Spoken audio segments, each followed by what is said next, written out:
This story begins somewhere in the forests of Lemuria. There were screams coming from the forest. A little boy named Hercules was riding a horse at breakneck speed and shouting that he would never want to be emperor. He was the third prince of the weak and dying empire of Lemuria. Due to the death of his father, the now deceased Emperor Hadrian III, the position of emperor became vacant. He was originally not supposed to be allowed as heir to the throne, but since his two older brothers were very poorly raised, they were not fit to be heirs. He is now forced to take the place of the next emperor. The idea of being the emperor of a small and weak country, let alone a great one, is more unbearable to him than any form of torture. Because of his stupid brothers, he must now become the emperor of a country that may soon be destroyed. He only wanted to live a quiet and leisurely life for the rest of his days. A man on a horse rode up behind him and asked him not to be selfish. Hearing a voice, Hercules realized that he had been caught up. He recognized the voice of a girl named Caroline. She was his childhood friend and was used to always following him. He never would have thought that she would go this far to catch him. The girl asked him to stop and asked why he was running away. Looking back, Hercules clarified with her if she was still chasing him. Caroline replied that if she wasn't chasing him, she certainly wouldn't catch him. Caroline asked him to stop running away and become emperor. The guy thought to himself that she was messing with him. He wasn't going to become emperor of a weak and empty country that would soon be destroyed. After catching up to Hercules, Caroline hit him right on the head, causing the guy to collapse to the ground. After that, she jumped off the horse herself and sat right on the lying hero. Caroline gave him a stern look and said she had caught him. Hercules looked angrily at the girl. The Lemurian Empire used to have a territory that stretched across 3 continents and was the world's greatest military, economic and cultural power. It left its mark on the world. Leaving its mark on the world, this empire was built by the elves. But this country, once heralded as the most powerful nation in the world, was divided by civil war into East and West, and the western half of the country was destroyed. The Eastern Lemurian Empire also continued to decline due to invasions by various races. This was a territory that had lost 60% of its holdings and was still in decline, and trade in a country that was deprived of many grain lands and access to the sea was becoming almost impossible. At the same time, the deficit was only growing. He was chosen to be the next emperor of such a problematic and weak empire. Maybe there was some reason for that. Once the 19th emperor of the Lemurian Empire, Hadrian III, approached the boys in the field. He asked how they were doing and how they were doing. In response, the elf bowed and said that thanks to His Majesty's efforts, everything was going well. The elf smiled and said that if everything went as well as it did, the country would not starve this year. The king expected this and asked for forgiveness for all the hardships. Turning to Hercules, the king asked how he was doing. He told the boy that they were living in a very large land, and they would decide how this country would develop in the future. The girl called Hercules, who was 4 years old, but the boy did not listen to her. Sitting right in the field, he was reading a book. Approaching the boy, the king suggested that Hercules give him a tour of the lands, after which he could finish reading the book. Later, staring silently into the distance, the boy said it was just a wheat field and preferred to continue reading the book. The king snatched the book out of Hercules' hands and said that whoever wrote this book saw the world as it is. This book captures the world. He told the boy that just by reading the book, he would not be able to experience the same emotions as in life. When the boy looked around, he saw 2 laborers and asked his father what they were doing. They were picking wheat from the ears so that they could then use those grains to make bread, which they ate. Seeing how hard they were at it, Hercules said that they didn't seem to be comfortable using those sticks. Poking at the workers with his fingers, the boy suggested using something like a comb instead of sticks.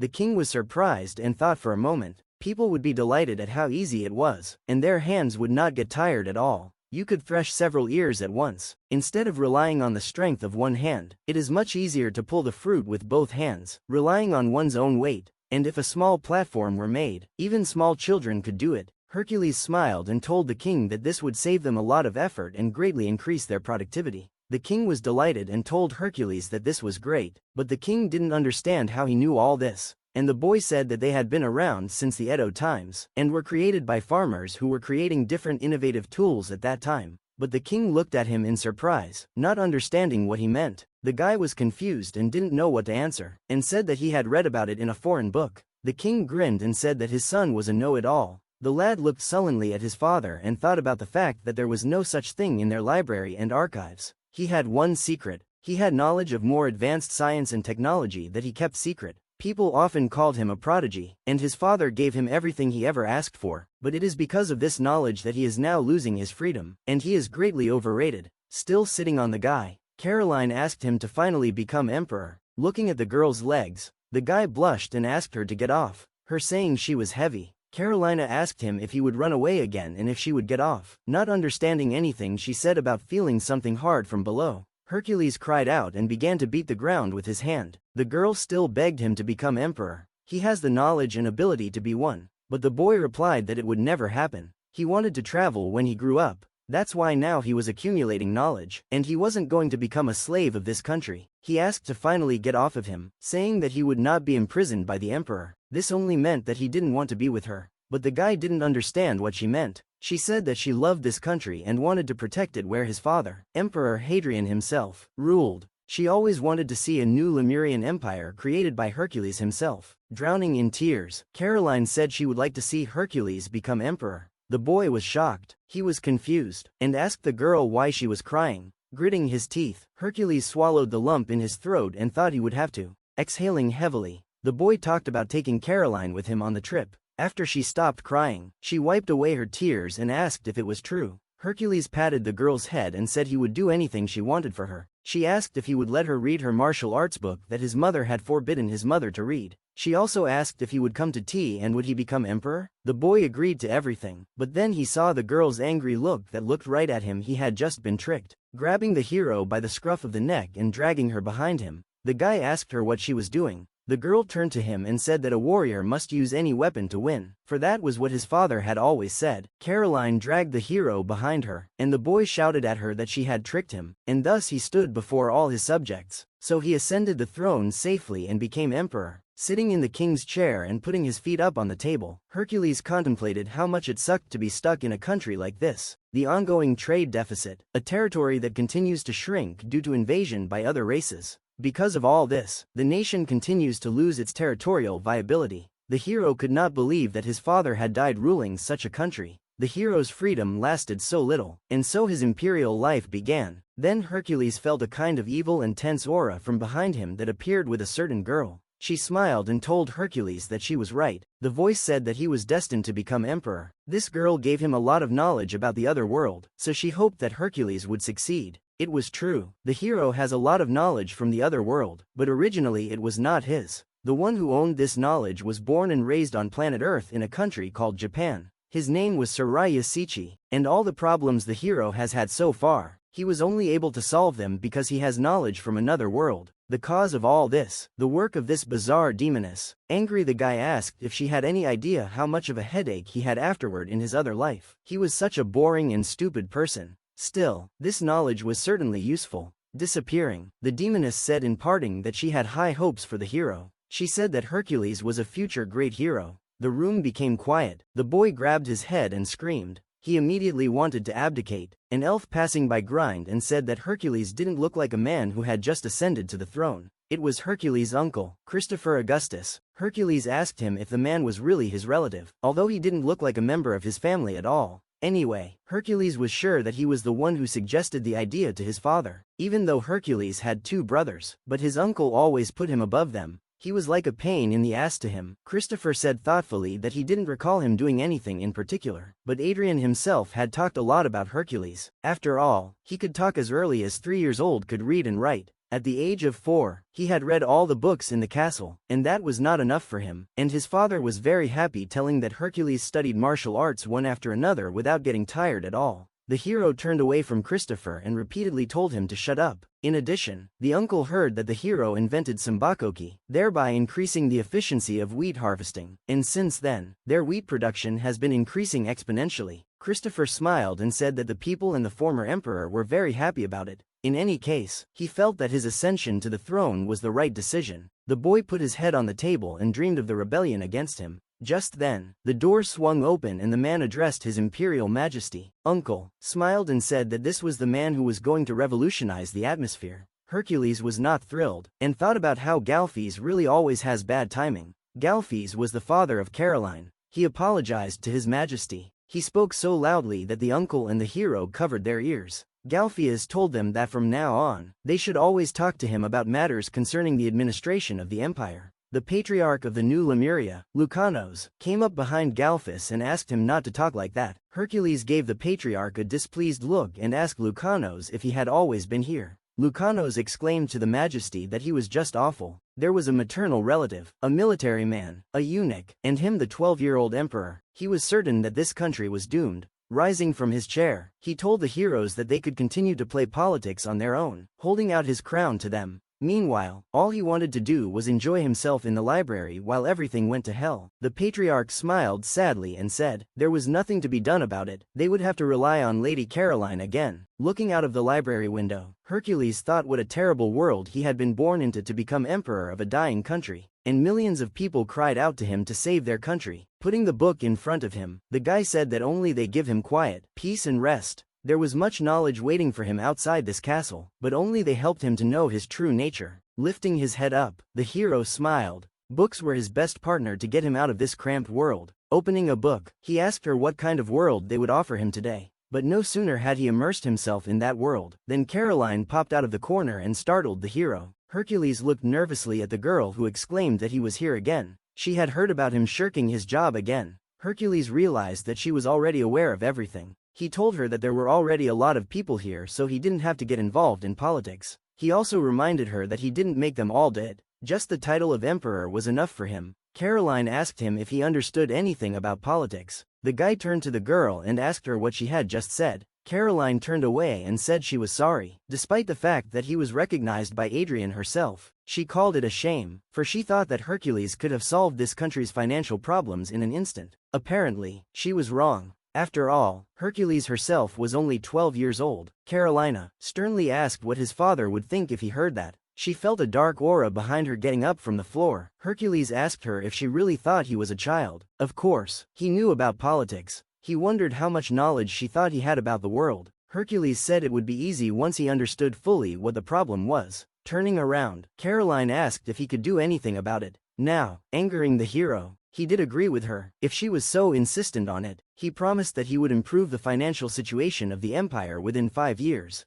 But then he thought about it and said he would do it in just 3 years. Pointing his finger at her, the hero said that if he really solved all the problems, she would fulfill one request of his. The girl hesitated for a moment. Caroline was willing to do whatever he asked. A snide grin appeared on Hercules' face, and he told her that she had agreed to do it herself. This is the story of the hard journey of the young emperor, Hercules, who used his knowledge to conquer 3 continents as Emperor of Divine Light. The current state of the Lemurian Empire was deplorable. They were suffering from loss of territory, a deteriorating tax system, a critical fiscal budget deficit, increased military spending and a host of other problems. New Lemuria, the capital of the empire, better known as the city where 2/3 of the world's wealth is located. The empire has amassed vast wealth from the smuggling of goods through its territory. The empire's prosperity, sustained over the years, is supported by transit trade, aided by its favorable location. However, this transit trade has 2 disadvantages, the first of which depends on the political environment and economic conditions of imports and exports at the destination,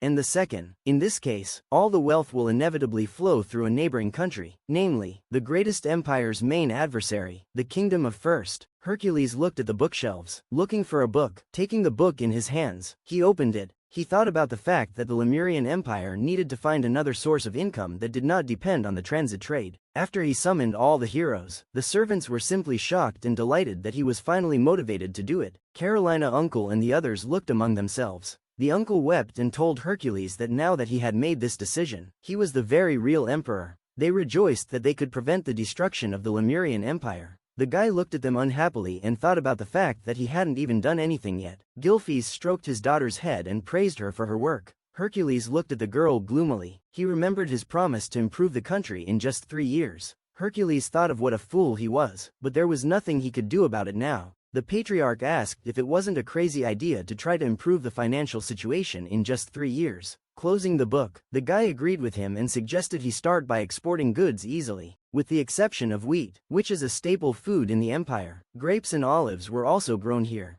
Grapes and olives are processed into the empire's main exports, wine and olive oil. As for handicrafts, the empire produces high-quality glass and ceramics. These are the main export and financial resources of the empire, but also all the countries of the world produce these goods, and the handicraft industry of the Frizz Kingdom is no worse than that of the Lemurian Empire. Because of the competition with them, they make almost no profit. They had to start somewhere to rebuild their finances. Hercules thought about creating a special product of Lemuria, and the heroes pondered his words. The door was opened by the maids. One of the maids was carrying a tray of mugs, and then began to fill the mugs with drink. Having poured boiling water, she placed the mug on the table, and the heroes were surprised at the black color. Taking the mug, Hercules asked them not to hold back, for he had only been made. They looked questioningly at the hero, not understanding what this drink was. The guy offered them a taste. Sniffing, Christopher said about the drink having a strange odor. Everyone took a cup each and tried it. Golfes wrinkled his face and said it was gross, but the patriarch smiled and said he liked it.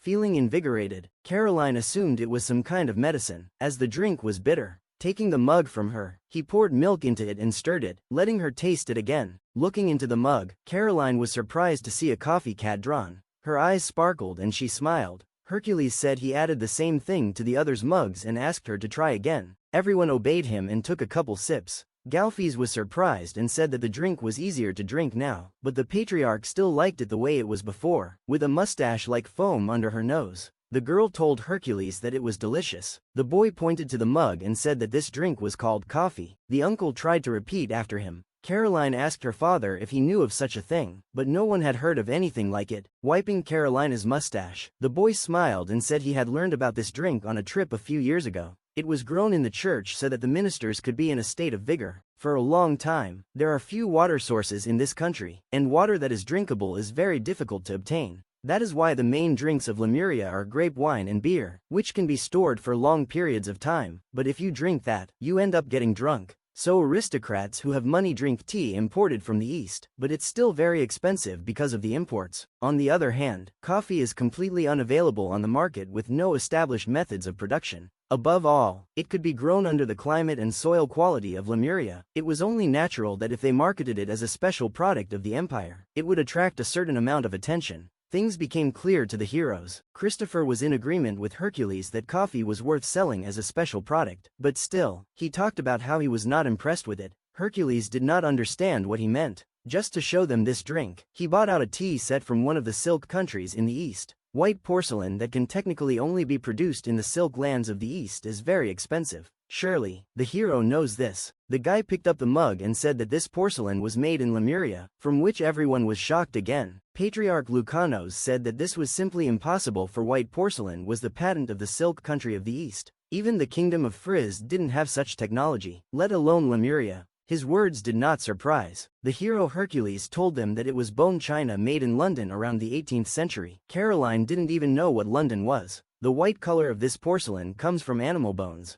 He meant that until now, all the porcelain they made was black, so he decided to replace it with white. Actually, it was still in the experimental stage, but the white color was very beautiful. The shocked uncle grabbed Hercules by the shoulders and exclaimed that it was marvelous. For a long time, he had thought that Lemuria was stagnant, but it turns out it had such exquisite technology. Golfes never would have thought that His Majesty would show them something so amazing and so sudden. Hercules thought to himself that he still had to pay quite a bit to have the craftsman who made this porcelain make it as quickly as possible as he left the palace. However, it was still far from perfect, and for now, they had too little coffee to put it on sale. First, they needed to raise money and find artisans capable of making porcelain to start mass production and get the ministers of the churches to grow coffee on their property. First, they would sell a two-piece set bone china and coffee to the aristocrats and merchants. They were sure to make a good profit if sold as a set. Hercules smiled and said that they would sell the coffee and the bone china. They would sell all of these as special products of the empire. The heroes understood his scheme, and they supported him.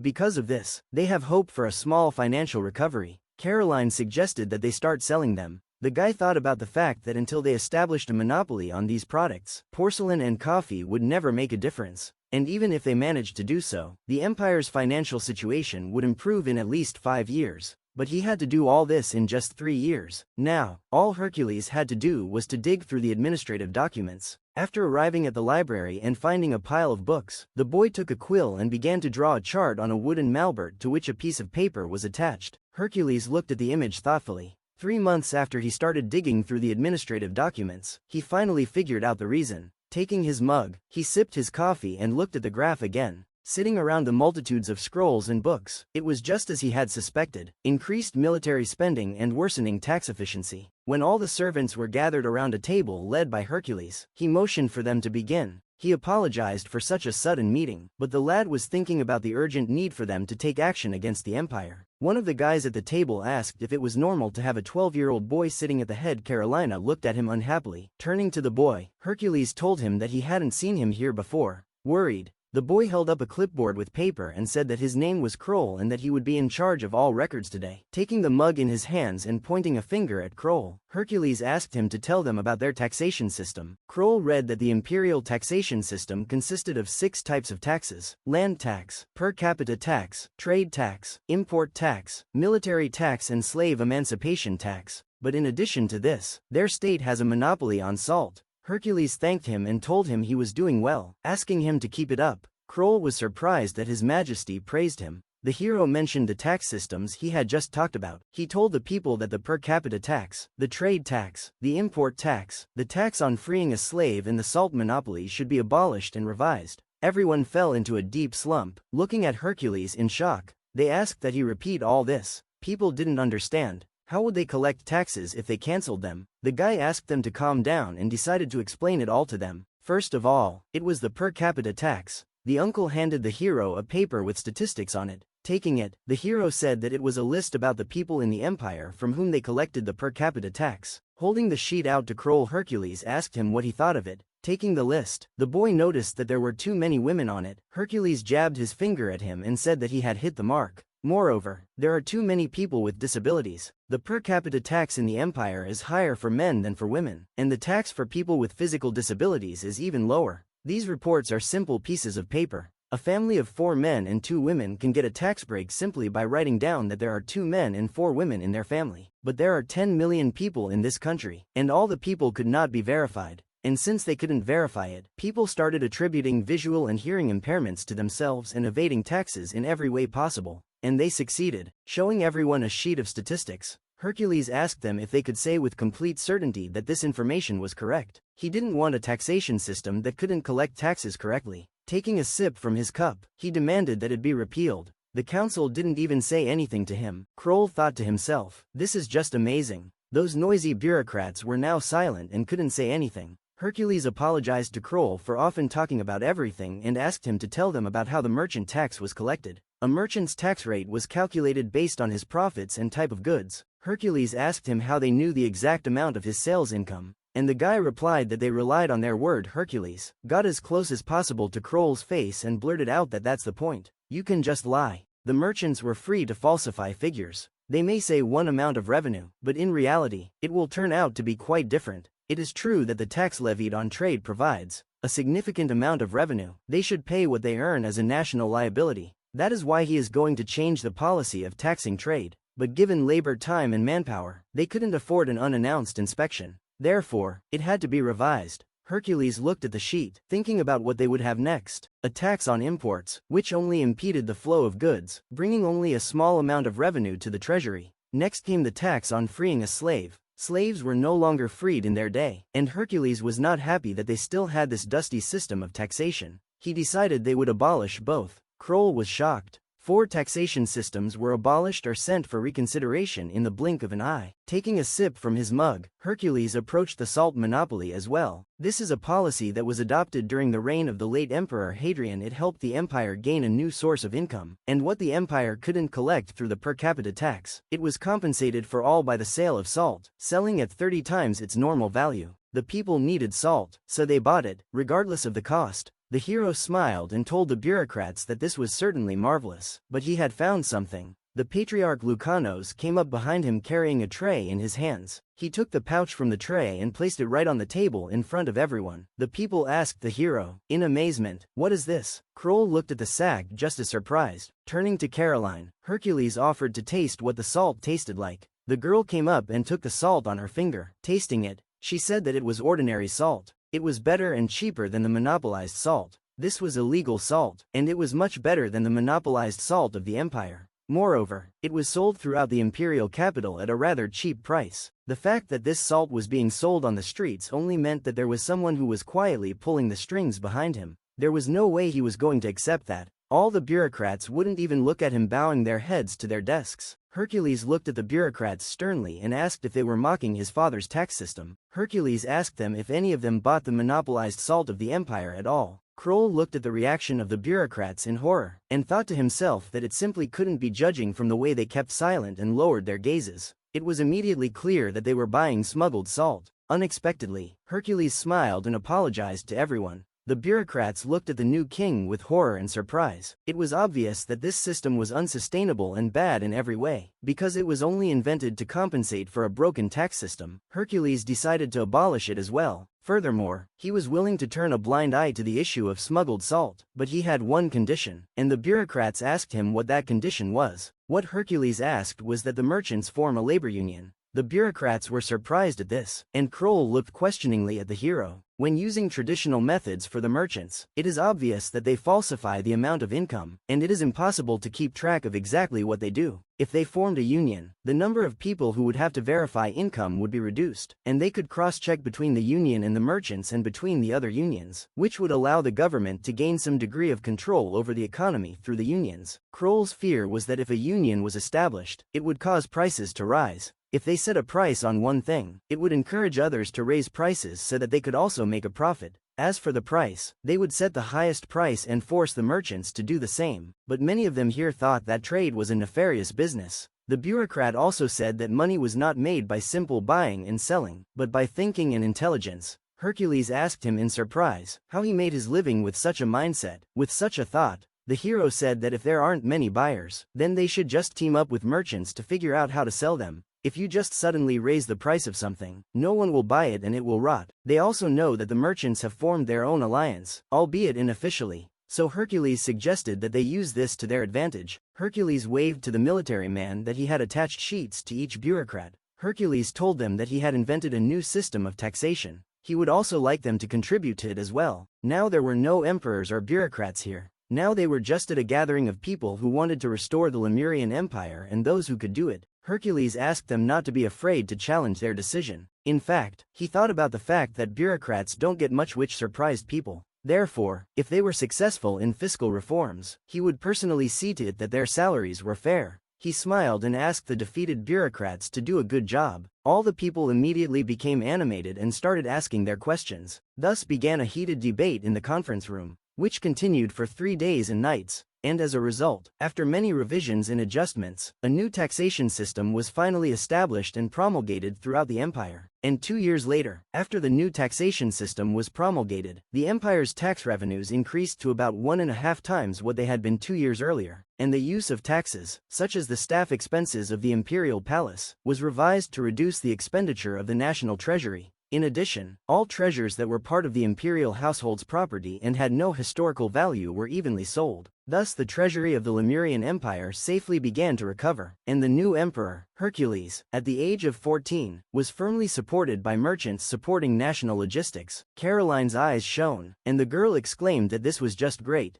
She was thrilled that Hercules was actually able to solve the problem of empire in less than 3 years. The boy was smug and knew it, and asked Caroline to stroke his head. The girl agreed, but then got embarrassed and turned away from him, holding her cheeks. She asked Hercules if he was sure he wanted to go out on the town. If he went to such a crowded place, it was bound to cause a ruckus, but the guy said it was okay, because to Carolina, he's still the same Hercules. He's always been, and in the eyes of the rest of the world, he's not who they think he is. Caroline assumed he was using some kind of magic, but the guy asked her to be quiet. He asked Caroline not to address him as emperor. In any case, she wanted to make sure that Hercules wasn't going to disguise himself by using magic to leave the castle and miss his official duties. Guy said that Christopher and the others would take care of it. He held out his hand to Caroline and said that he wanted to introduce her to the 4 landmarks of Lemuria today. Caroline asked, in surprise, what the landmarks were. The first landmark he wanted to show her was here. They came to a museum that was full of large statues.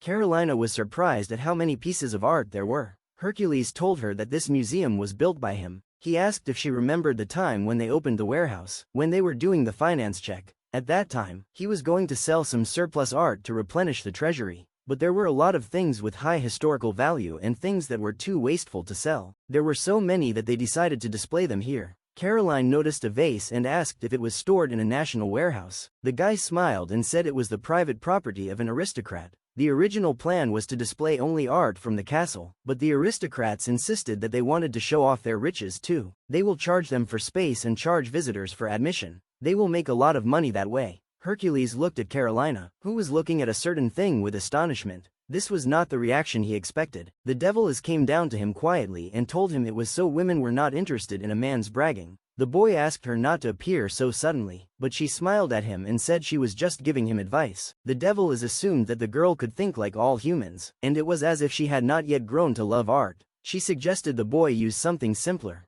Hercules hesitated. In that case they went to the next place. The next landmark was a street market. He used to come here, frequently passing by the various stalls. The girl was surprised at how lively the place was. They sold various baked goods, spices and salt. She had never been to a place like this before. Even from the time when Lemuria was the capital of 2/3 of the world's wealth, there are still always plenty of various goods on the stalls here. In fact, since they had nothing to attract people, they decided to build a museum right next to the market. But on the other hand, this way, they will attract people to go to the market and buy different goods. There are also artisans here, so they can even make a souvenir with your name and date on it. Carolina realized that this place had become so lively thanks to Hercules-sama. The guy looked at the jewelry and tried one on. Carolina, the girl looked at the necklace with surprise. Hercules said that her eyes are like rubies, or rather, even more beautiful than them. Carolina smiled slightly and said he was flattering her. The guy asked her to tell him if she liked something and he would buy it.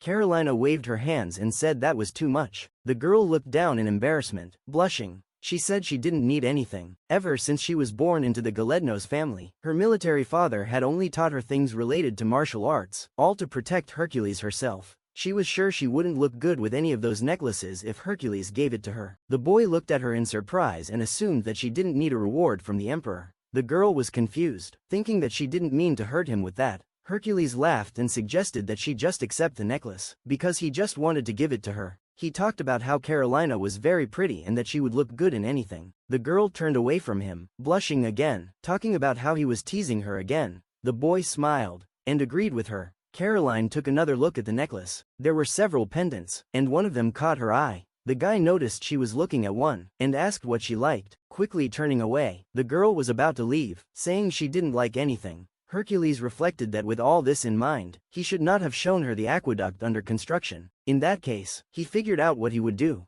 They reached another noisy place where chariot races were being held. Caroline was just thrilled with what she saw. She had wanted to see chariot races for a long time. The boy was right that she would enjoy it as much as all the people. Chariot racing is a test of the bond of trust between the riders and the horse. Horse against horse and man against man in a heated battle of speed. Caroline was sure that there was no one who didn't enjoy it all. The red comet Shannon's quadrigo was especially cool. She told the hero that it was a popular jockey who had won many races since his debut. After stopping the horses, the jockey waved his hands to the audience. Caroline smiled and said that today's race was over. Then all the people who stood on top trumpeted, and the girl was surprised that her father came into the arena with a rag in his hands. The military man waved the handkerchief and threw it on the ground. After the signal, 2 horse-drawn wagons jumped out. The girl could not understand what was going on and why. From the beginning, they had decided to have 2 races. After all, she thought about the fact that there was only one gate. The guy smiled and said, they added the gates when they remodeled the stadium. This stadium had been struggling financially for a long time, and it was still suffering from lack of maintenance, so they decided to rebuild it with a new design. In the end, it was easier and cheaper to rebuild and renovate it. Carolina pointed her finger at Canidus's red comet.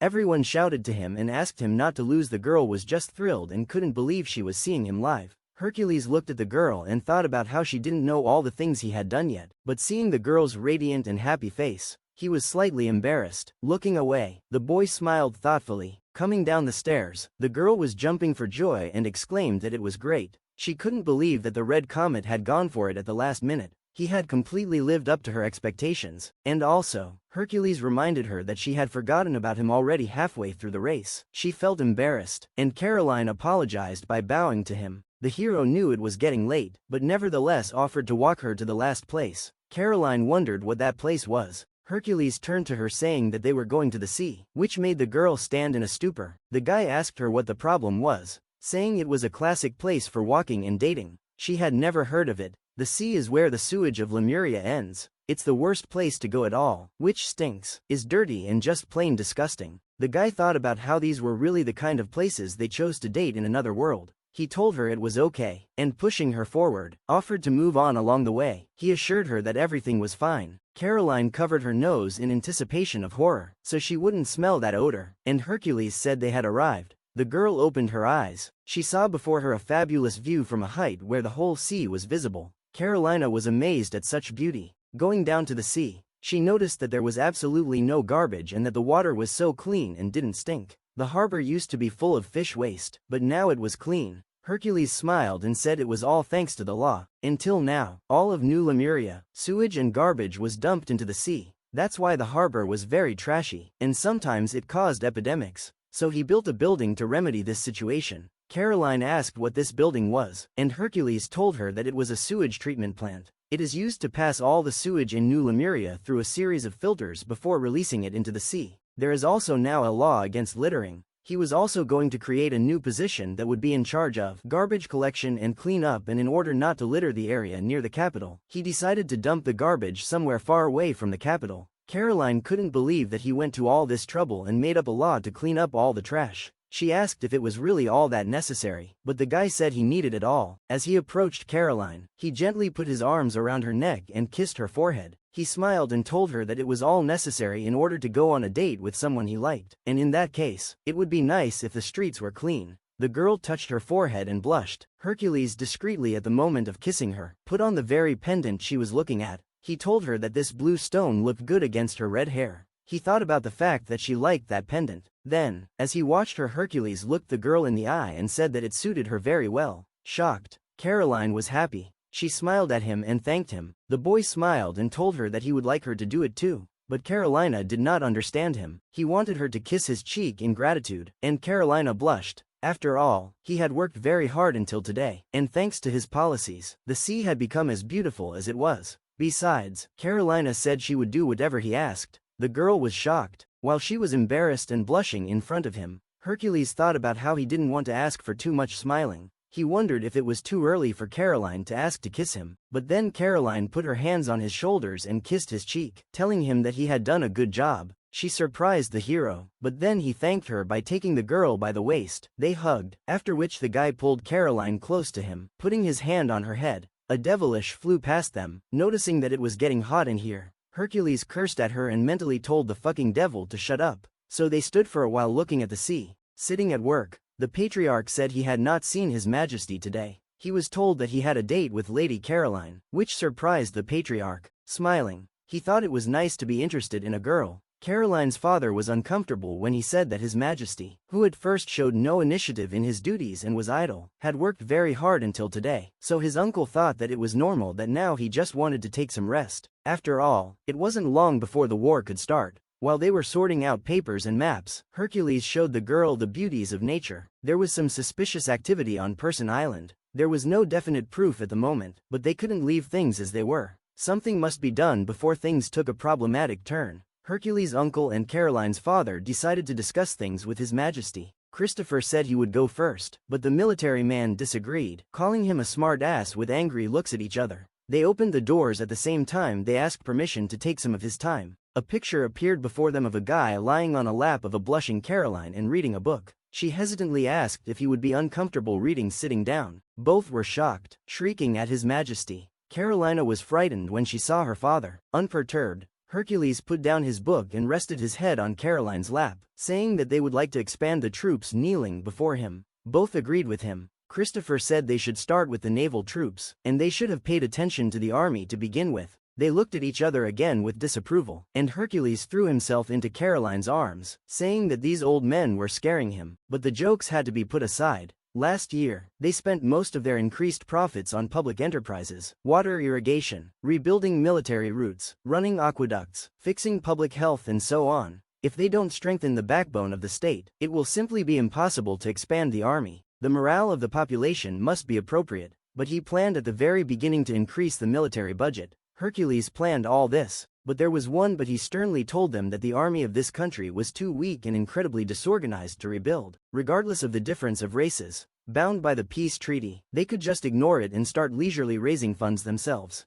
He realized that they had to strengthen the military troops, but the army is too weak. Christopher wanted to object, even though he said they noticed a strange movement in the outskirts, but Hercules assumed they were about the Persinia Peninsula, which he was already aware of. Suspicious and unregistered transactions of the wheat and iron guilds had already been confirmed. On top of that, consumer merchants and middlemen everywhere were reporting an abnormal increase in the number of mercenaries that were coming to them, and when he traced the source of all these changes, he realized that they were all related to the Persinia Peninsula. Hercules was sure that those guys from Persinia thought that as long as the throne was occupied by some kid there, they could be defeated, but to him, it was vain. They had no idea about personal conflicts. It was obvious that they would be attacked sooner or later. In fact, expanding this weak army would be a waste of money. Exhaling heavily, Hercules talked about how it was all very difficult. Caroline decided to intervene and suggested what would happen if Lemuria's army became stronger. Guy jumped to his feet and shouted to Galfes and Christopher that he would reward them, and ordered them to act immediately. He called a strategic conference. This is exactly what Galfes expected his daughter to do, and Christopher thought of it as simple. They had money left over after the financial reform. At this point, the army of the Lemurian Empire numbered about 20,000 heavy cavalry and longbow archers combined with about 100 warships. It was time to consider declaring war to seize lands lost under past rule. Hercules asked for a more precise answer to him as to how many reinforcements they needed.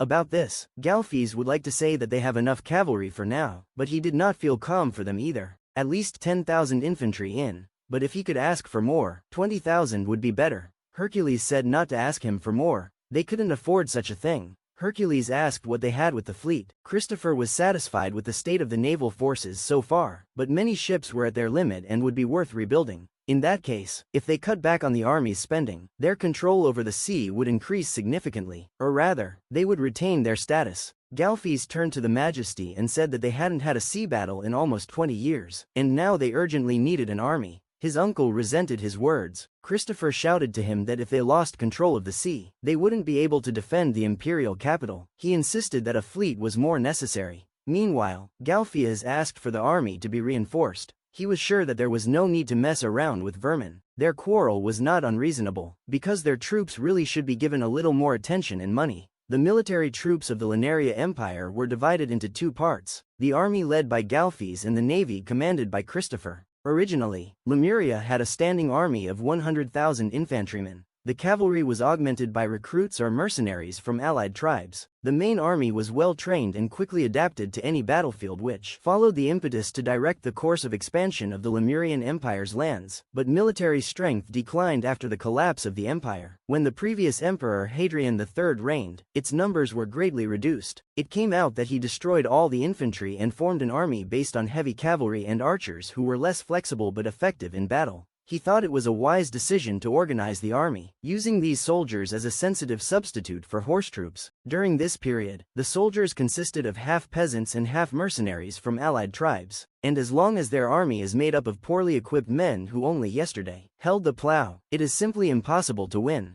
Hadrian III kept losing men, and until they had a chance to improve their capabilities, the number of lost battles kept growing. Money continued to be wasted from buying expensive horses and armor. Soon, the Empire of Lemuria was mired in financial problems. This is how the state of the state's finances came to its current dire straits. Caroline turned to Hercules and said that if composing the main army causes difficulties, why doesn't he involve mercenaries? Hercules replied that it would be difficult with mercenaries. Mercenaries were soldiers who lived for money. Even the Habsburgs of Spain, who owned colonies in South America and had made themselves rich with huge farms and silver mines, completely emptied the country's budget to keep the mercenary unit of tertia. Because of this and the lack of a regular army, some of them were betrayed and provided a sad experience. The Italian philosopher Niccolò was against an army of foreign mercenaries, for they could not be trusted. But Tertius went from a mercenary army to a regular army. They are different from the French reinforcements that betrayed Nicolas Machiavelli. However, one might as well give the example of a Swiss mercenary who fought for France until his death. Another example is the national warriors of France who took the side of the townspeople during the revolution. So it is impossible to confirm the evil intentions of the mercenaries. The mercenaries put Niccolò through many hardships. Probably about a third of the kingdom's theories were constructed based on personal reasons. Machiavelli himself was not noted for his military qualities. Considering how weak their army was, hiring mercenaries would only add fuel to the fire. Hercules thought it was worth it to focus on strengthening the main army. Galphus agreed with him and said that they would not rely on mercenaries. Christopher stood up from his chair after Galphus said that most of the mercenaries in the fleet couldn't even ride a horse. Christopher exhaled and agreed that they had hoiki ships because they had been mistreated by the roughnecks in the army, so they would have to rebuild them. The two almost pounced on each other, barely able to contain themselves. Hercules told them that if they did not stop this immediately, he would make them both kiss each other as an order from the emperor. The two men groaned and lowered their heads in silence. Hercules was pleased and called them good boys. Hercules said they were not denying the fleet. If they lost control, it would be hard to regain it. Signing the paper, the boy asked them to hurry up with building the ships. The uncle smiled and thanked Hercules. As for the army, he wouldn't be able to find 10,000 men for them, but about 3,000 he would be able to find. Galphus said that should be enough. The whole problem lay in the 30,000 troops of non-commissioned officers in the regular army. Galphus asked if that was exactly normal, but if there are only 30,000 soldiers, then yes, because there is always a certain number of junior officers assigned to inspect for mercenaries and recruits. Hercules smiled at Galphus and said that in that case, he would leave it to him. Christopher offered to deal with the personnel boys as they are a bit of a problem. The mercenary corps of personnel rebelled against their master, the emperor, 8 years ago. They are the representatives who rebelled and plundered the Persinian Peninsula. They knew that the ruler was too concerned with slow, heavy cavalry and would not be able to withstand light infantrymen. He was thinking of those using the same tactics. Carolina thought Hercules meant that they would invade their territory again, but more likely, their scheme is to make the young emperor suffer and to steal the finances of the state, because they themselves are apparently in a state of financial poverty. Hercules had heard that the farmers of the Persinian Peninsula were suffering from toxins. Christopher looked at Hercules and suggested something, and the hero agreed with him. It was already dark and deep night when in a neighboring kingdom, a cloaked man walked into a room. 2 elven women bowed to him. The man squeezed the girl's shoulder with his large hand, and grinning, said that they had nothing to fear, for he was the king of this place. The girl with tears in her eyes looked at the man in horror. He asked his subordinate how many soldiers they had already gathered, and the warrior told him that in addition to those 10,000 mercenaries, which included 5,000 infantrymen and 5,000 crossbowmen, they had gathered 30,000 infantrymen and 5,000 cavalry of various tribes. So they had a total of 45,000 soldiers. The king smiled and said, "That's not bad." Hercules looked at the papers and said that the commander of the mercenaries, Persinia here is only one. It was the Black Panther Dalios. Grinning, the dark-haired and scary king with a tail hugged the little frightened elf girl. It was a warm, sunny day, and the castle was quiet. Meanwhile, the patriarch was carrying a pile of scrolls in his hands. He decided to take a look at the courtyard from the balcony, and saw something interesting. Caroline, along with Hercules, decided to practice fighting. In this fencing, they were more serious than ever, crossing swords with each other. Bringing Hercules a pile of papers, Christopher showed the hero the state of army formation and schedules of ship designs when the war would begin. Given the influx of wheat and iron in Persinia, they would soon be on the move. They've also started gathering soldiers, and the enemies will definitely take a lot of time to prepare for war. Hercules said that their soldiers are well prepared, but they need to rebuild the ships and gather as many soldiers as they can. Hercules asked the underlings to make sure everything is well prepared. After the strategic military meeting, all the military and artisans of the Lemurian fortress were alerted and they began their duties. A large warship was approaching the harbor port. A military man told Christopher that they had gathered all the galleys. The sailing ships were moving rather slowly, so it was necessary to sharpen the masts and speed them up. After all, in a real battle, the ship would be weighted down with armor and weapons. They needed to mobilize everything they could. Besides, the rowers on the starboard side were rowing too much harder than the others, and the ship might turn around if they left it like that. It could hit allied ships. Christopher asked for these shortcomings to be dealt with more quickly. On the training ground, the warriors were preparing for battle. One of the men was thrown back by someone and fell right beside an ally. The man who did this screamed and asked them what had happened to them. He hoped they weren't scared. Just that, the warrior told them not to even dream of defending the empire with powers like theirs. Their enemies were barbarians who had stolen their country's lands. He wondered how his allies could be afraid and retreat. He asked them to imagine that he himself was the general of the enemy army, and demanded that they attack him with the intent to kill him. The man said he would not let anyone go home until they did before the war to recover the lands lost to Persinia. Everyone put in a lot of hard work and preparation to raise the soldiers' morale and strength. Right now, Hercules was training with Carolina with all his might. The hero expected exactly the same from a daughter from a family of honored knights. He couldn't find a single gap in her defense. Carolina was a supreme knight. Caroline was more serious than ever, and tried to give Hercules a blow, which she dodged. Caroline said that his stunt would not lower her guard. After all, the knight always behaves calmly and excitement could take her life. Hercules smiled and said that she was right. After all, she is the daughter of Gallignos. Hercules came up with a plan and jumped off the building's canopy to Caroline, preparing his sword to strike. He used his innate body enhancement magic. The girl was wary and prepared to fend off the blow, but her sword was broken in half by the impact. The guy wondered what she was going to do. Now, Caroline also used her innate magic of extreme speed. By sidestepping the hero's punch, she was able to get right up to his face, which surprised Hercules. The guy was confused. Grabbing him by his clothes from behind, she fell him to the ground and put a shard of the sword to his throat. Carolina sternly told him not to be so confident after breaking her sword in. Hercules smiled, and recognizing the defacement, suggested that he should call it a day. He said he was no match for her. The girl glowed with joy and said that his majesty was also magnificent. She was sure that the hero had a talent for swordsmanship. Hercules only replied that he could do as much as any other man. He did not think he could be better. Caroline thought for a moment and said that if his majesty used the bond with the spirit he had a contract with, even she wouldn't be able to resist him. The elves had 3 unique abilities. They are sorcery, magic and spirit art. Sorcery was a kind of gift that allowed one to deeply understand the world and interfere with its structure. It was in great demand in medicine, manufacturing, siege battles and the like. It was through sorcery that sewage treatment plants could be built in such a short time. Magic may seem similar to sorcery, but its essence is quite different.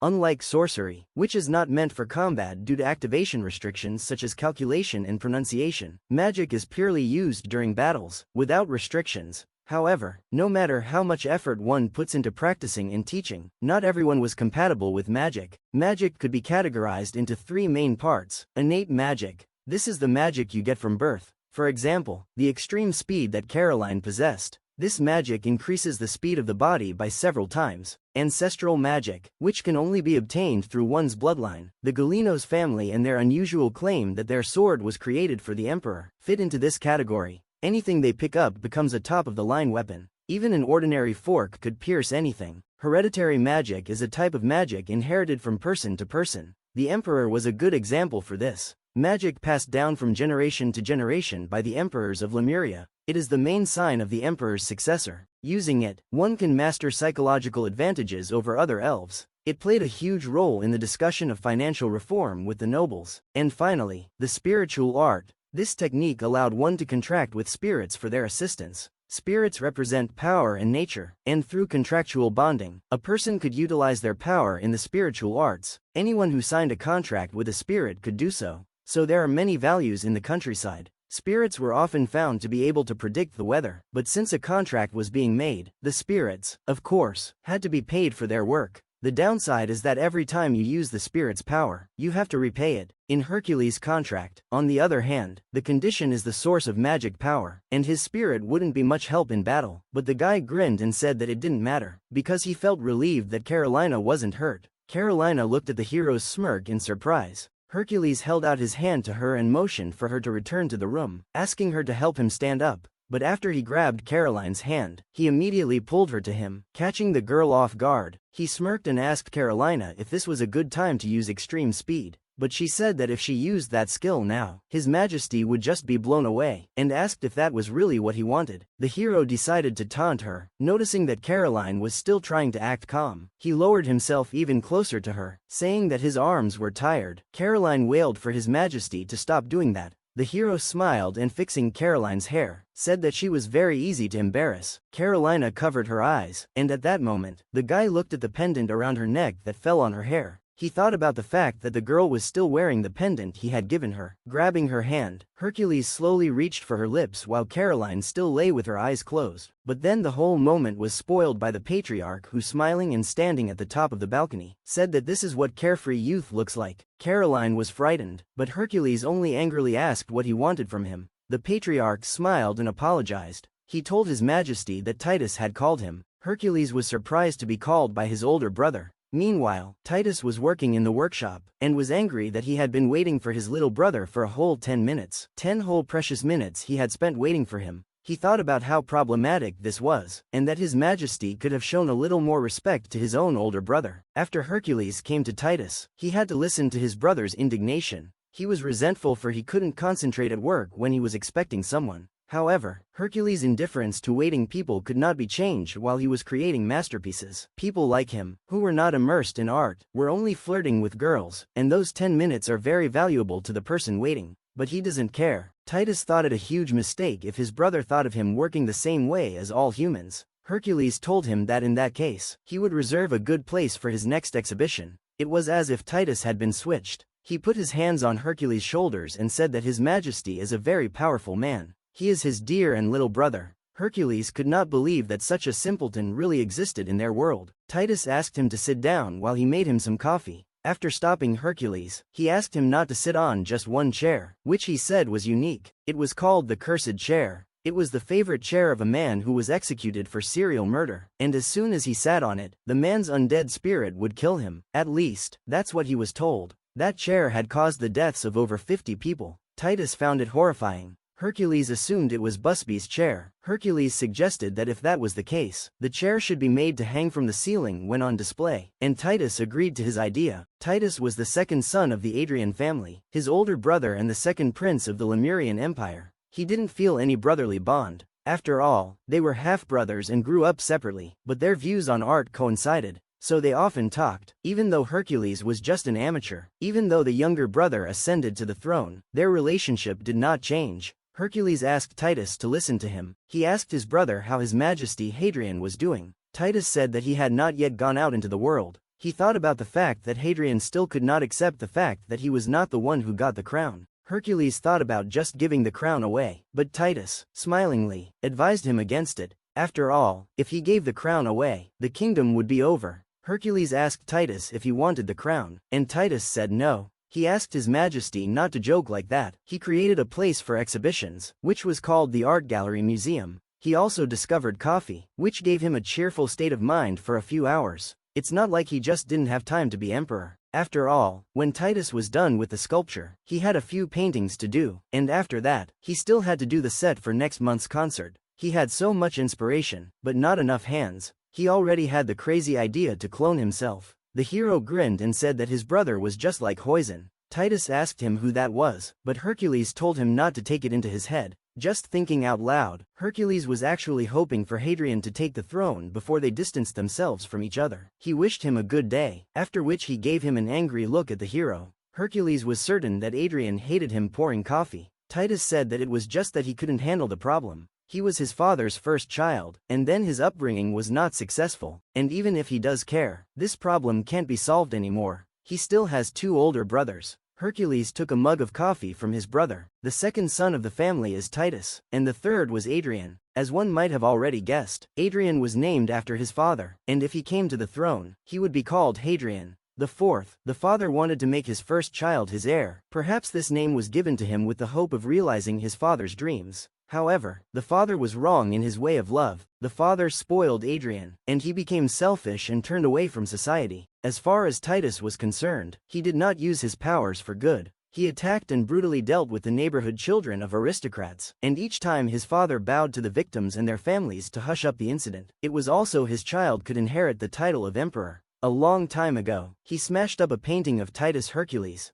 was surprised, for he had never heard of such a thing. He assumed that they had quarreled afterwards. Titus said he argued with his father when he told him he shouldn't have painted in front of Hadrian. He learned a new term that day, groundlessness. With these words, Hercules thought of his brother looking like a corpse, yet it was his father who was to blame for his character. Titus thought that he just hoped it would go away with time, but it didn't. 14 years ago, he attacked 4 noble children because of that incident. The whole empire was shaken up. Hadrian was calm, thinking that his father would think of something, but it did not happen. Eventually, his father turned his back on him and gave up. Titus wanted to point out that his father was a very determined man. After that incident, he approached Titus himself for the first time. He asked him about his progress and looked at his scribbles, but he spoke of how, apparently, he was useless too, and never came to him again. Hercules thought that after that, Titus began to hate his father. The first son is as useless as the second. Hostilities were unfolding. The political situation was also unclear, and when the father was cornered, another son was born. This was Hercules.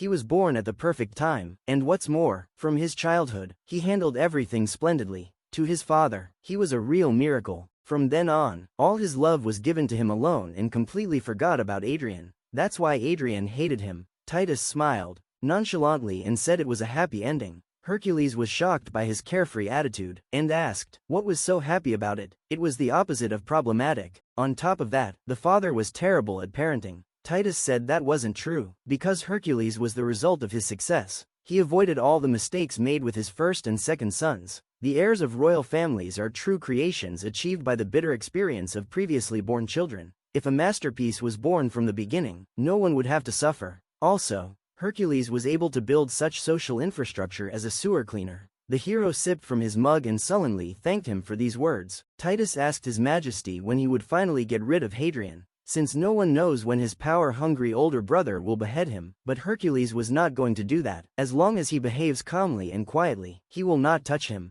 But Titus didn't believe that their brother would stand idly by. Wouldn't it be a problem if he got involved with the non-elven aristocracy? Hercules gloomily looked at his brother and said that Titus was completely ignorant of politics. It was inconceivable that they would revolt. The movement of goods and people could be tracked through the guilds. An attack is just as impossible. No assassin could get through Caroline's guards, and if he does go on a killing spree, he could easily be arrested or killed for a multitude of reasons. Titus excitedly said that his brother was saying frightening things. Hercules remembered something when he mentioned Carolina and asked Titus if the thing he asked him for was finished. Titus looked at the suitcase that was lying off to the side and said with a smile that it was the very thing he had called him for. Hercules opened the suitcase and looked at the thing. Hercules showed a red blush of happiness and said that this was exactly what he expected from him, saying that the thing was perfect. The brother was happy to hear this. Hercules wondered where Titus had gotten such a design. Titus said he had done exactly as Hercules had asked, and asked if everything was okay. Hercules agreed with him and said it looked cool. Titus thought that Hercules was going to give it to Miss Caroline when the military reform was successful. After all, the hero had talked about not being able to do that until the outcome was clear. Hercules closed the suitcase and smiled, realizing what his brother was talking about. But no sooner had he answered him, then there was a knock at the door. Christopher came in to apologize to the prince and His Majesty. He told Hercules that the training of 30,000 infantry and junior officers had been completed. The fleet had also been rebuilt, and the maximum number of ships on the move had been reached. Titus guessed what that meant, and Hercules smiled. Hercules told them that they would retake the Persinia Peninsula, and from that moment, the war begins. The territory of Persinia is a land based on the territory of the Empire of Lemuria. Their main income came from exporting products such as grapes, olives and marble, but it was obviously not enough to employ roughly 10,000 mercenaries. 8 years ago, Hercules was 4 years old. The mercenary had broken in because his predecessor Hadrian III had stopped paying the money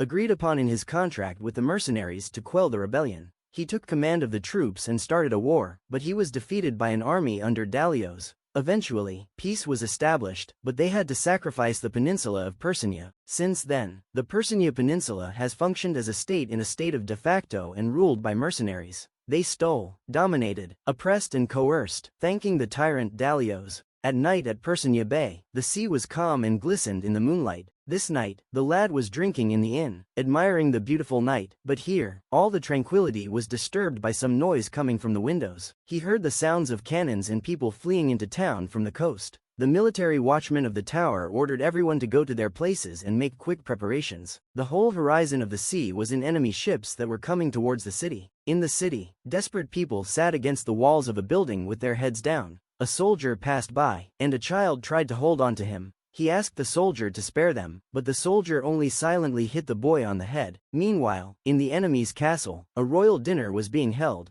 Freshly cooked meat was on the table. The king looked at the notes his maids had brought. He was asked to lower taxes, for this country is full of poor people. Even though he freed them from Lemuria's control, they ended up wasting all the money. The king thought about what they would even do without him, and after throwing away the leaf, he picked up a wine glass and sipped. Putting the glass on the table, he smirked and said that at least the wine was good here and the food is also better than Lemuria's. A clerk approached the commander and said that they had detected movement from the Lemurian Empire. They were probably preparing for an invasion. The king only smiled and said that he was aware of it. The man asked the commander if he was really going to attack Lemuria, but the commander said they had nothing to fear. Their enemy was a 15-year-old kid who had never experienced war. Moreover, he was the offspring of Hadrian III. He was sure that the son had taken after his father, in which case he would only go to pray to the gods or something similar. After all, the apple doesn't fall far from the tree. The commander smiled wryly, and clutching his glass tighter, offered to make his first war memorable. A soldier burst into the room and said they had bad news. With these words, the commander grabbed the soldier by the head and slammed his head right against the table. He was furious that the soldier had distracted him and now he would not be able to eat in peace. The soldier who smashed the plate with his face said he was sorry. Still, he told the commander that they had received a letter that the Empire's army had entered their territory.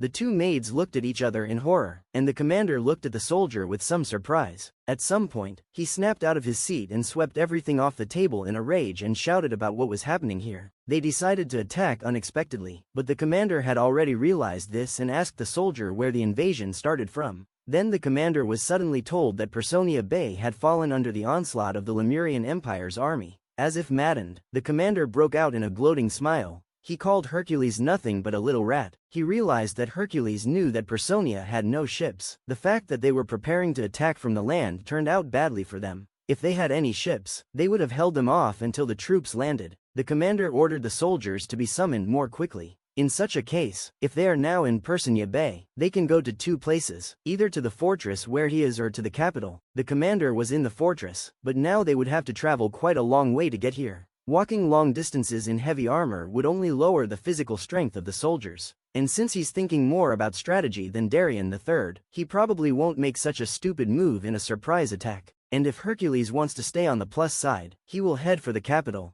Still, the commander smiled and thought about the fact that they were being naive. 1,000 mercenary infantry raised in such conditions since childhood, and a grand total of 20 archers so reigned here. On top of that, they were enclosed by a high wall. It wouldn't fall so easily. He figured they needed to counter-attack them in front of the wall, and when they slowed down, then it would be over. In that case, not even much damage would be done. But while the commander was pondering this, a soldier ran up that told him that the capital wall had been destroyed and the army had broken through. The commander couldn't believe his words, for his military training was perfect. Lemuria was not supposed to have such a strong army, but it all coincided with a riot in the capital, something the commander had not considered. He could not believe how a riot could even happen at such a time. He looked at the map in horror and thought about the fact that there were traitors among them. It was too noisy in the city. At this time, people were rioting and attacking the servants. People were shouting at them to get out of here and flee this country. They didn't want to be killed by taxes while they were enjoying delicious food for their money. The soldiers and their commander asked the people to stop this pathetic resistance. They could not continue to let the imperial army continue to successfully crush them. The people demanded that the soldiers shut up.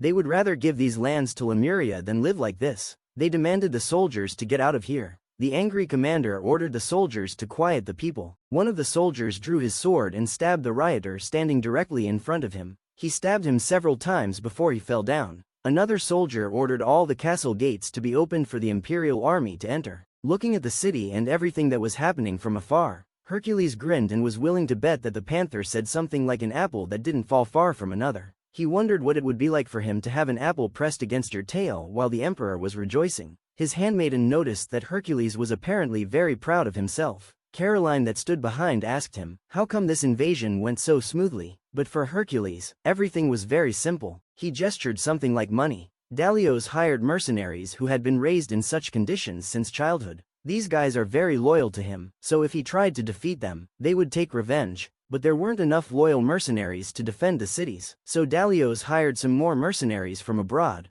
So first they lured them to their side by paying twice as much. He was aware of his intentions as early as 3 months ago. Dalios looked at his majesty sullenly and said he was a bribe taker. Who else could speak of loyalty? But he did say that mercenaries should not be trusted, and when he sent some bribed mercenaries into the city, he started a riot among the townspeople. With their help, Caroline looked at Christopher and wondered how they were even able to do something like that, relying on the townspeople. They had been fed up with Dalio tyranny from the beginning. Their irritation was growing by the day. It would be possible to start a rebellion with the help of those loyal mercenaries, but it would take quite a while to win them over to their side, and now they were already opening the gates. In any case, the success of this invasion had been clear. 3 months earlier, Hercules was now confident that they could meet Dalios on a better battlefield. He looked at Caroline's father, who apparently had something to say to him. He told the majesty that this was the first time he was taking command of the war. Up to this point, his orders had been flawless, but this success was like a miracle, and he thought about the fact that now they should defend this favorable position for as long as they could hold it. Hercules chuckled at the fact that a general of the imperial army was suggesting to resort to defense, also right in front of his daughter.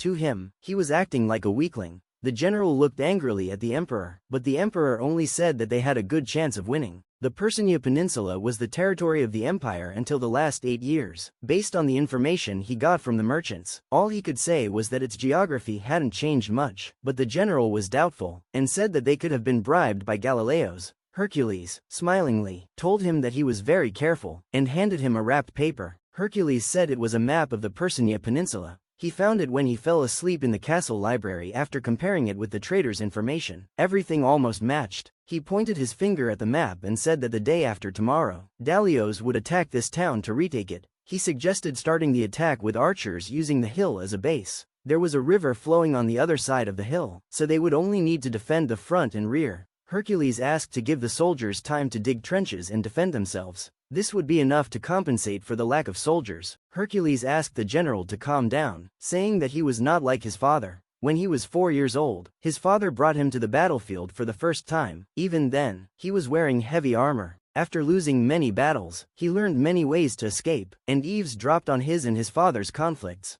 Dalios is terrible at ruling a country, but his record is 2 consecutive victories over the empire. Hercules could not win by his own hands alone. He smiled at the general and said he would listen to their opinions and choose a strategy by discussing everything with them. He offered to see their victory together without thinking long. The general knelt down and bowed to the hero, saying that he had grown a lot. He asked His Majesty to leave the victory of this war to him. He promised to deliver it to His Majesty whatever it cost him. Hercules smiled at Galphias and said he was counting on him. After all, he is Galphus the Raging Fire. The general smiled at the emperor and said he understood him. Sitting in the middle of the deep night in a dark room, the lad thought about the surprise attack in the bay and capturing the capital. Just like Galphias said, everything was going as planned. Dalios must have indulged in panic these few days. During this time, they would have to finalize their preparations. Christopher was also busy defending the bay. The war would begin in 2 days. Their army doubled in size, would be at a premium. While Hercules was thinking it over, a devil came down on top of him. She saw that the guy did not sleep, and asked, in that case, to help him. But Hercules did not take his eyes off the view from the window and said that he did not need help in the streets of the city. The footsteps of many soldiers were heard.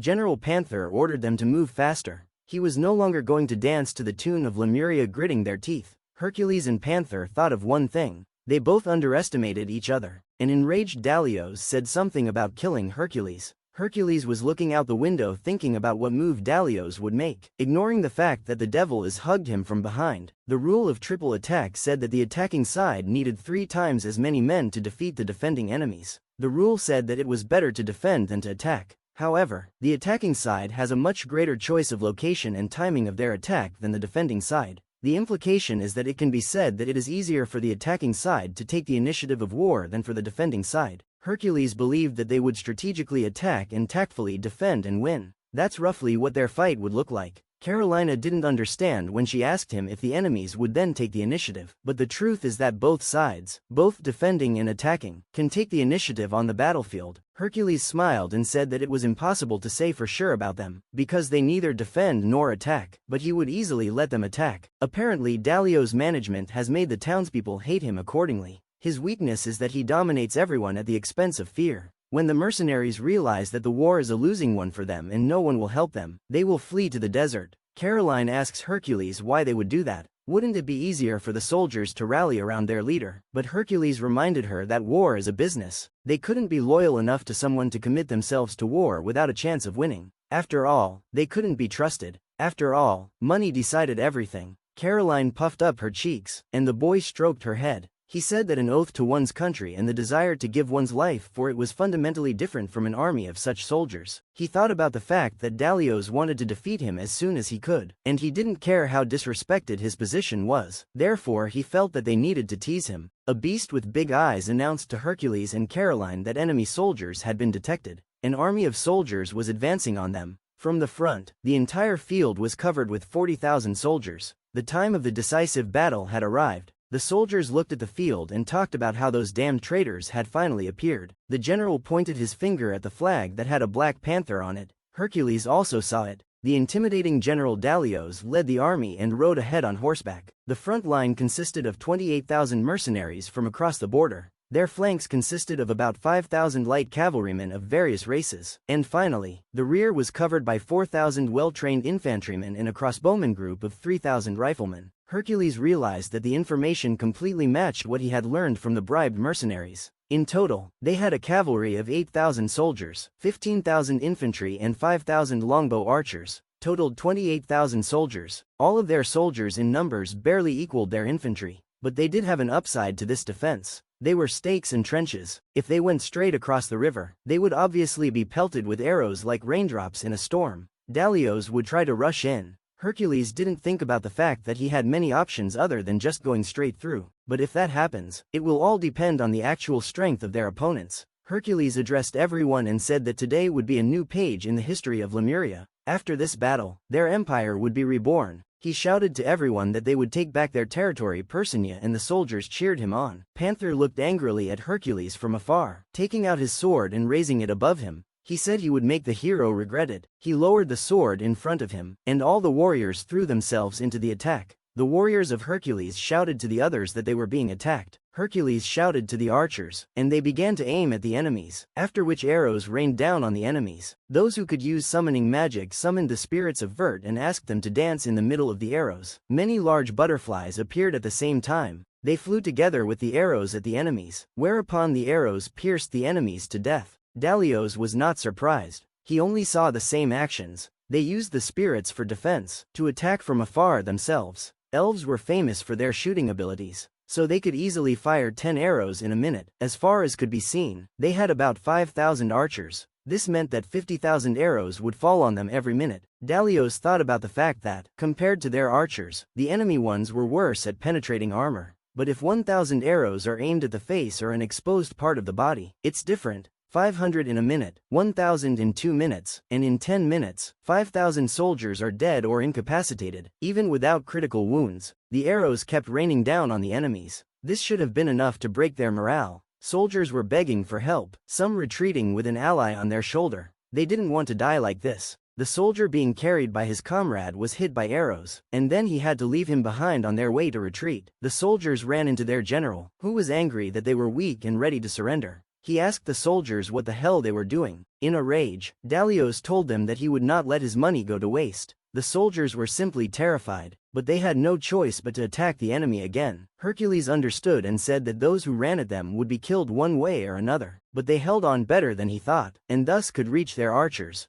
Hercules thought the time had come and called for Galfes. Galfes seemed simply huge in his armor, going out to his majesty. He spoke of his time to fight had come. Hercules pointed his finger at the soldiers and asked him to take command of the heavy cavalry unit and head over there. The soldiers were surprised at the order and asked him to wait. After all, because of the armor of the heavy cavalrymen, it would be almost impossible to get over the trenches anyway. You look at it, it was an impossible move, but Galfes understood. His Majesty was saying and agreed with him. Hercules asked Galfes, who got on his horse, what distance would suit them. He answered the hero that 10 meters would be enough, and Hercules asked him if he was sure of this. Galfes smiled and asked who he thought he was. Taking a huge spear, Galfes shouted to the soldiers to follow him. He ordered them to keep going, no matter what. He asked them to show their enemies the result of all their training. They would spread the victory song throughout Lemuria. Galfes turned to Caroline, who was also riding behind him on horseback, and asked her to keep behind him as support from the rear. Caroline told her father that she understood. The general shouted to the archers to fall back, for the cavalry was already advancing. Meanwhile, Hercules was counting their distance from the enemy. The enemies led by the general were perplexed as to whether they were serious. They were planning to break through the trenches.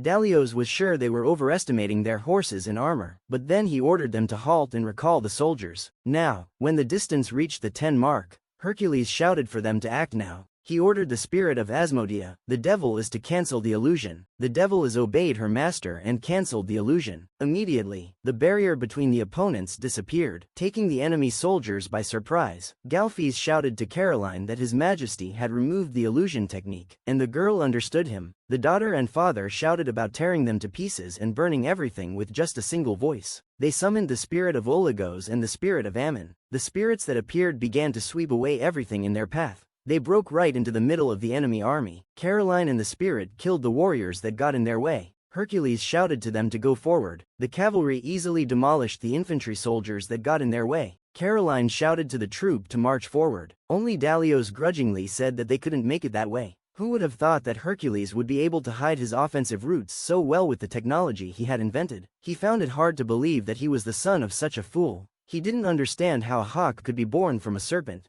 Grinning, Dalios was sure this was going to be fun. He turned to the sergeant and commanded a change of strategy. That's when all the infantrymen started scattering to the sides. The cavalry and soldiers didn't realize what they were doing. Hercules also realized that they stopped resisting and split up. Hercules seemed to begin to understand something about these actions. Caroline shouted to her father that the enemy's behavior had changed, but he told her that he had noticed it, and ordered her not to let her guard down. The enemy's arrows landed directly on the heads of the allies, at which the father and daughter looked back in horror. The warriors began to fall from their horses. The enemy soldiers cooperated and put forward a squad of crossbowmen. Hercules looked at the enemy army with surprise. General Dalios pointed his sword at the enemy and ordered the crossbow unit to attack. He shouted to all the soldiers to march forward. Countless soldiers formed a line and put out their spears. The cavalry ordered no one to stop and move forward. Arrows began to fall into the horses, after which the riders fell with the horses. When the cavalry approached the enemies, they put out their spears to pierce them, thus creating a line of defense. Hercules, archers again prepared to attack, shouting to the enemies that they would not pass.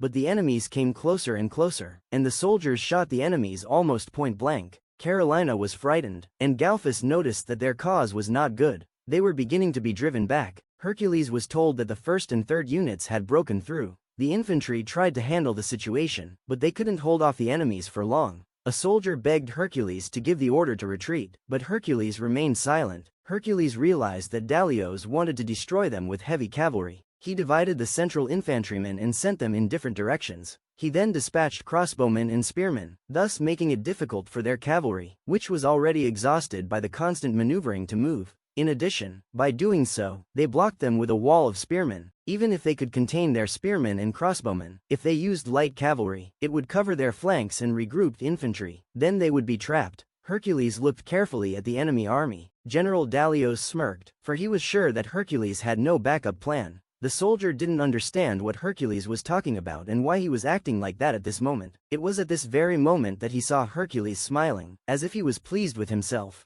Hercules said in a low voice that Dalios had thought things through quite well. The hero smiled and asked the colonel to bring his horse, for he was sure that he was the winner of this battle. Caroline, meanwhile, was fending off the enemies from herself. She noticed the fact that her horse was as tired as she was. She had to find a way to defeat her enemies, for their cause was bad, but her father was counting on her while she was contemplating her actions. Her horse was shot by a crosswoman, whereupon she fell to the ground before she could get up. The point of a spear flashed before her eyes. It was two spearmen that were ready to pierce her. The girl cursed, and a soldier asked another how much they would get for the head of the enemy commander. But the other soldier could not understand what he was talking about, for he had a child in front of him. Another spearman objected, saying that she was the daughter of the famous Galfes of racing fire. He was willing to bet that they would make a lot of money, considering it was a famous night. They offered to auction her off at a slave auction and decided to go to the commander. But immediately one of the spearmen's head flew off. Caroline said it was too frivolous to discuss such a thing. She couldn't let any of them spoil His Majesty's plans with these words. She went on the attack. Meanwhile, Hercules got on his warhorse and gave the command to the soldiers to follow him. The entire army led by Hercules rushed down the hill at the enemy.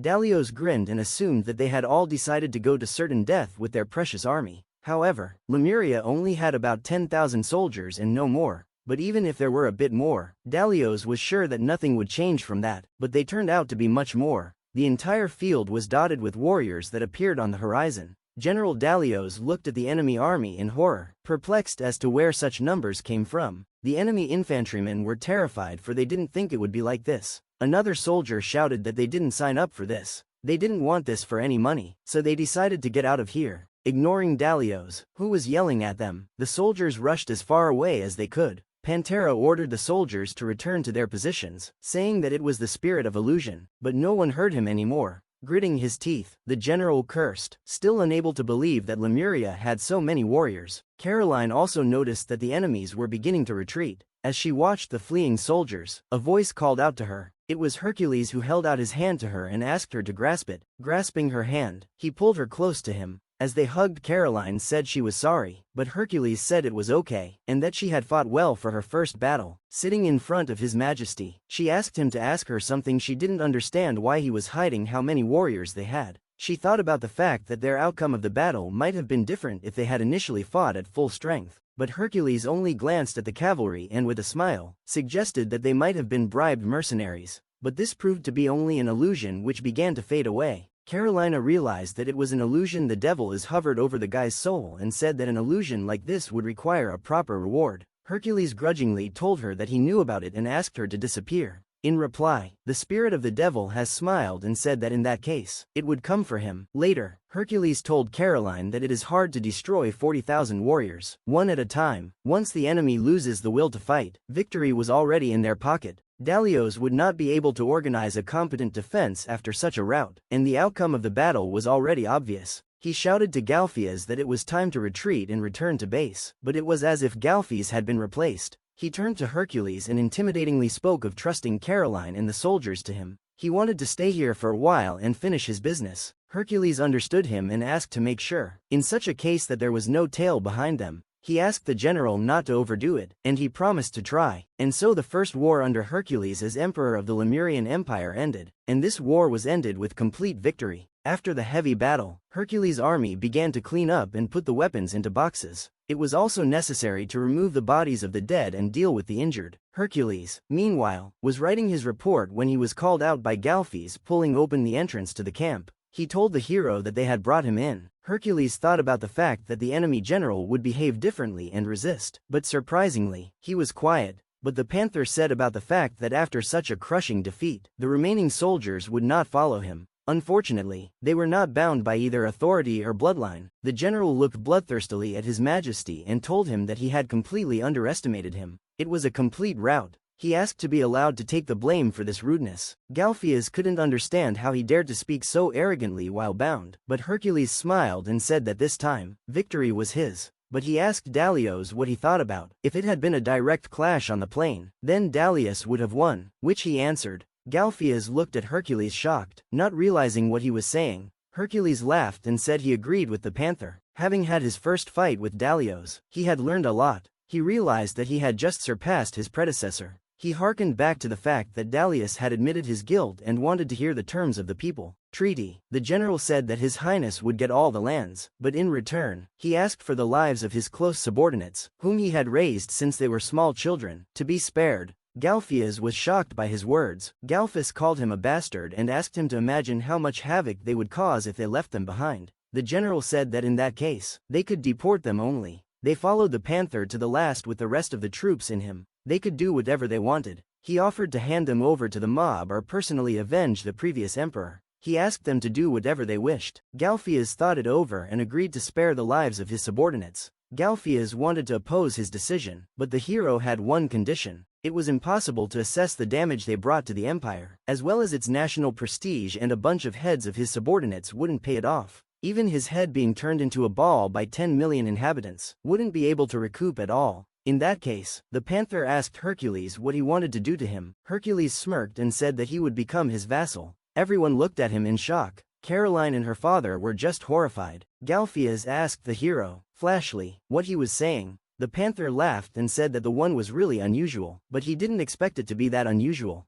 Ironically, he recalled that Hercules wanted to make a vassal of the man who had sealed his father's disgrace into history. Hercules smiled and asked if it was really so unusual. His predecessor had done nothing but lose. Now Lemuria didn't have even a shred of its former power. So he thought about it and decided to get an experienced warrior for his personal use. Besides, the problem was that at the moment, Galfus was the only experienced warlord he could trust with a 10,000-man squad. Their army was losing out to mercenaries in skill, so he would like to adopt some skills. In addition, he was going to pay them the reward that his predecessor had pocketed. The general turned his back on him and said that he shouldn't have been amused by such a thing. Because he was a mercenary, he could have put an arrow in his back, but Hercules was serious. Panther asked what would happen if he refused. Hercules laughed so loudly that he puzzled everyone. After all, he had just offered him a great place in the sun, but he was so disgusted by the thought of becoming someone's chained dog. Hercules had it all figured out. He interrogated Dalios about what he said about the arrow in his back. He asked something of the Panther general. It was as if he had been switched with a scary, threatening look. The guy asked Dalios who he was talking to. Now, the general's heart jumped up to his throat. Even Caroline and Galfes tensed up at his behavior. Dalios couldn't understand what was happening and where such unimaginable magical power came from. He couldn't breathe and couldn't understand how such a brat could have so much magic power. He used his spell on the panther. Even Carolina felt sick and began to be swept to the side. Catching the girl, it was as if Hercules was himself again and apologized. He knelt down with her, holding her by the shoulders. Galfus also became heavy, so much so that he leaned his hands on the table. The general fell on his ass and looked at Hercules in bewilderment. The hero had told him that he was not going to expel his subordinates from the country. He was going to find a suitable land somewhere and settle them there. Their possessions had fallen into disrepair, so it would take a lifetime to cultivate the land. The fellow smiled slyly and asked the captive if he understood what it all meant. The general understood it all. He understood what it was all about. The moment he decided to attack him, it was already on his neck. Hercules walked up to the general and put his hands on his shoulders. He smiled carelessly at him and said that he counted on their cooperation. News of the war and the capture of Persinia reached the city. Everyone could not believe that such a thing was possible.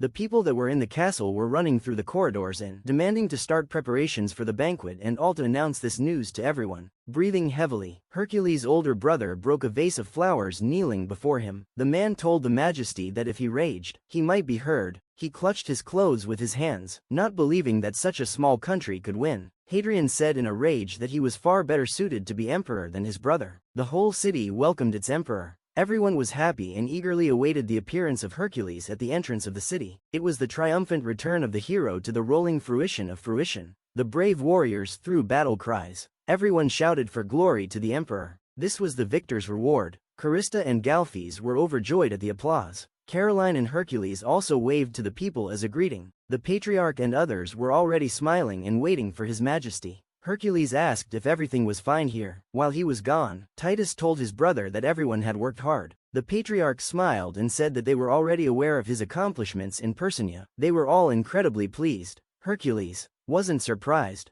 After all, it contributes to his ranking. Looking around, it was as if the emperor had lost someone. Titus asked him what was wrong, and Hercules asked his brother about where Hadrian was. He was absent on such an important day. But after all, Hercules knew that he did not like to show his face in public, and the hero agreed with Titus. The patriarch smiled at Galfes and said that he had heard the same about him. He had performed admirably. The patriarch's gaze fell on General Dalios, and his heart sank into his heels. Galfes assumed that the latter had apparently decided to let his highness's amnesty go to waste, and considered it rude. Christopher offered to drown him in the Lemurian Sea. Meanwhile, the patriarch took Hercules aside and nervously asked the hero why Dalios was here. After all, they were to execute him publicly. Hercules turned around to everyone and smiling, said that he could consider it as a spoils of war. Also, he would be a vassal general. Dalios was scaring everyone with just his look and appearance. The patriarch asked his majesty if he was sure about it. Anyway, the war ended successfully because of him. The patriarch said he had prepared a place for Galfes at the banquet and asked him to pass. They assumed that the emperor was tired after the long campaign, and there was no urgent business for today either, so he was asked to rest. Hercules slyly smiled and realized that for today, he is completely free. Titus smiled and said he would make the best wine to celebrate their first victory in a long time. Galfes agreed with him and said it was all thanks to his majesty. Titus wanted to be sure to write a heroic tale about him. He asked Hercules for permission to hear all the details during the banquet, but turning around, everyone noticed that Hercules had disappeared. The patriarch asked where he was, because he was just here. Galfes turned around and noticed that Caroline was also not there. Galfes called out if anyone had seen Caroline. Titus sighed heavily and thought with a smile that maybe he had gone to get his reward. The girl was so stoic that she had sweat beading on her face. She turned to His Highness, saying that this was the first time she was wearing such clothes. She hesitantly asked if it really suited her. Hercules looked at the maid skirt, which Caroline was trying to lengthen with her hand, and smiled. He said it was just perfect and excellent. He gave Carolina the maid costume to wear. Also, her hair was neatly gathered into a ponytail, and she had a cute bonnet on her head. She was very embarrassed as she tried to look away, but she was happy to see that His Highness liked it. The girl said that she was already feeling cold and asked His Highness that she had already changed her clothes. But the hero called her name. Sitting on the chair, he said that it suits her very well. After all, he had just explained to her. The girl understood everything and blushed more and more each time. Caroline gritted her teeth and said that she was the gentleman's humble servant, and today she would serve him. Hercules smiled and said that she was good at it. The girl's ears were burning, and she was perplexed as to how it had come to this. Yes, she had indeed talked about a reward if the Lemurian army could prove themselves, but she never thought that His Majesty would prepare such a form for her. It was the very surprise he had taken from the suitcase from Titus. She was ashamed for her skirt was scuffed at the slightest movement. Hercules smiled and proposed to start with tea. The girl looked away from embarrassment and asked what kind of tea he wanted, and the hero hesitated. Hercules said that he wanted black and looked at the red jar that was on top. Caroline said that everything would be fulfilled, and was about to go for the ladder, but Hercules asked her to stop and said that the ladder was forbidden. She had to handle it herself, but using magic was also forbidden. The girl, trembling, reached for the jar. She felt embarrassed. As her skirt was getting shorter and shorter, she realized she couldn't reach it, but it was possible if she lowered her skirt. Hercules ordered her hands away from her skirt, and Caroline clenched her fist with excitement. Standing on her tiptoes, Caroline diligently tried to reach the can, thinking there was just a little bit left. There was a little more as her skirt crept upward. How could she allow a proud knight of the Lemurian Empire to appear before the emperor like this? She wanted to tell His Majesty not to look, but he watched her carefully. He thought about her rising up a little more. He asked Caroline if she was taking too long for such a simple errand, but the girl said she wasn't reaching. So the guy suggested she just jump up, since she was an elf, or she was willing to disobey an order just because her skirt might ride up. He had prepared the best clothes for her to appear in all her glory, and that's all her loyalty to the emperor. Caroline thought of His Majesty rushing into battle to save her, and she hesitated in such a simple situation and not even able to serve tea. She firmly decided that she should answer him in the same way, and resolutely took out a jar of tea. After she took out the tea, she crouched down on her knee, flashing her panties in front of the emperor's face. Caroline smiled and apologizing, said she would make him tea right away. Meanwhile, Hercules thought about the girl's underpants, which appeared to be black, covering his forehead with his hand. He thought about the fact that Titus should be thanked. Caroline was outraged, puffing up her cheeks. She told the gentleman that she would have to wait a little while for the tea leaves to brew. Hercules noticed that she was angry, but still called him master. He called Caroline over, and she looked at him unhappily. The boy held out his hands and motioned for her to come to him for a fitting. Putting down the tray, Caroline hesitantly stood in front of Hercules. He smiled at her and patting her on his lap, asked her to sit down. Caroline wanted to resist and said that she was heavy, but Hercules replied that this was an order. With trembling knees, she climbed onto the hero's legs. Hercules asked her what was the matter, for during her training, she had done it without a second thought. The girl averted her gaze and said it wasn't training. After all, the guy hugged her and exclaimed that she was so cute, but Caroline resisted to the last and said he wouldn't bribe her with such cheap flattery. Hercules, still hugging her, apologized. He told her that he seemed to have gotten a little carried away, and apologized again. The girl thought about the fact that something was bothering the hero. Hercules agreed, for he had always watched his father's back, and now he was going to war himself for the first time. It was a lot of pressure for him. The common people follow the emperor closely, political and financial matters, improving infrastructure. That was why he had to win this war, so that the people would accept him. By winning, the number of people who displease him will also decrease, and that was like a mountain off his shoulders. He also managed to save her as well. The girl said that in that case, he should have shown up at the banquet. He should have appeared in heroic form before Christ and the rest of the bureaucrats. He should have shown his strength and manhood to show all that he had shown her as well on the battlefield. Without a fraction of a doubt, he went straight to her to save her. Hercules looked at her in surprise. Caroline suddenly became embarrassed and apologized for her words. At such a moment, she assumed he should have been called Your Majesty. She realized that she had spoken too much. He took her cheeks and pulled her to the sides. The surprised girl asked him what he was doing.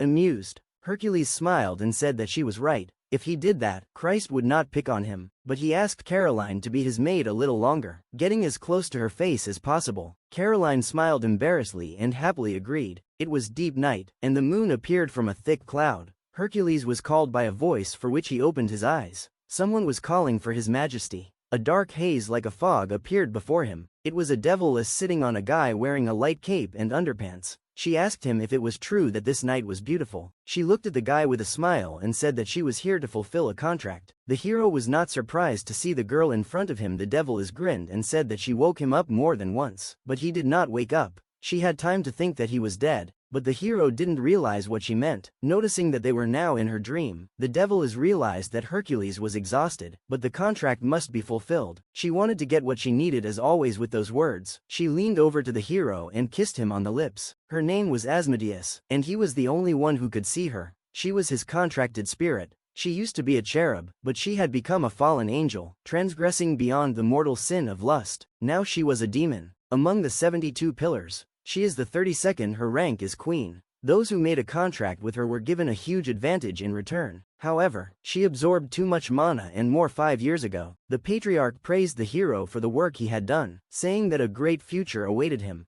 But Hercules remained silent. He felt that anyone in his family could have done it. It was enough to look in the library once a day that anyone could handle it at all. But the patriarch wanted to say that not all emperors could do that. But she kept silent. Hercules stared at the floor and said that every day is the same. Then he was pierced by a terrible pain, and he grabbed his head. The patriarch was afraid for him. Hercules thought about what the hell was going on in his head. He was seeing certain pictures neither in other countries nor in the library books. Had he seen such places? Perhaps none of it belonged to this world going crazy. He had no idea where these people were from or what these places were. These were not his memories. The patriarch worriedly asked if he was all right. She wanted to call a doctor, but the hero flatly refused, saying that he would get some rest and it would go away. He asked not to tell anyone about it, and the patriarch had to listen to his majesty. Worried, the patriarch said that for today, their classes were over, and asked to call a maid in case of anything. The hero saw a bath mirror in front of him. A guy he didn't know was standing in front of him. He did not realize who it was. While he was going crazy, someone knocked on the door. Hercules was annoyed and asked to be left alone, but the knocks only got stronger. When he finally opened the door, he saw a woman in front of him who was wearing a maid's outfit.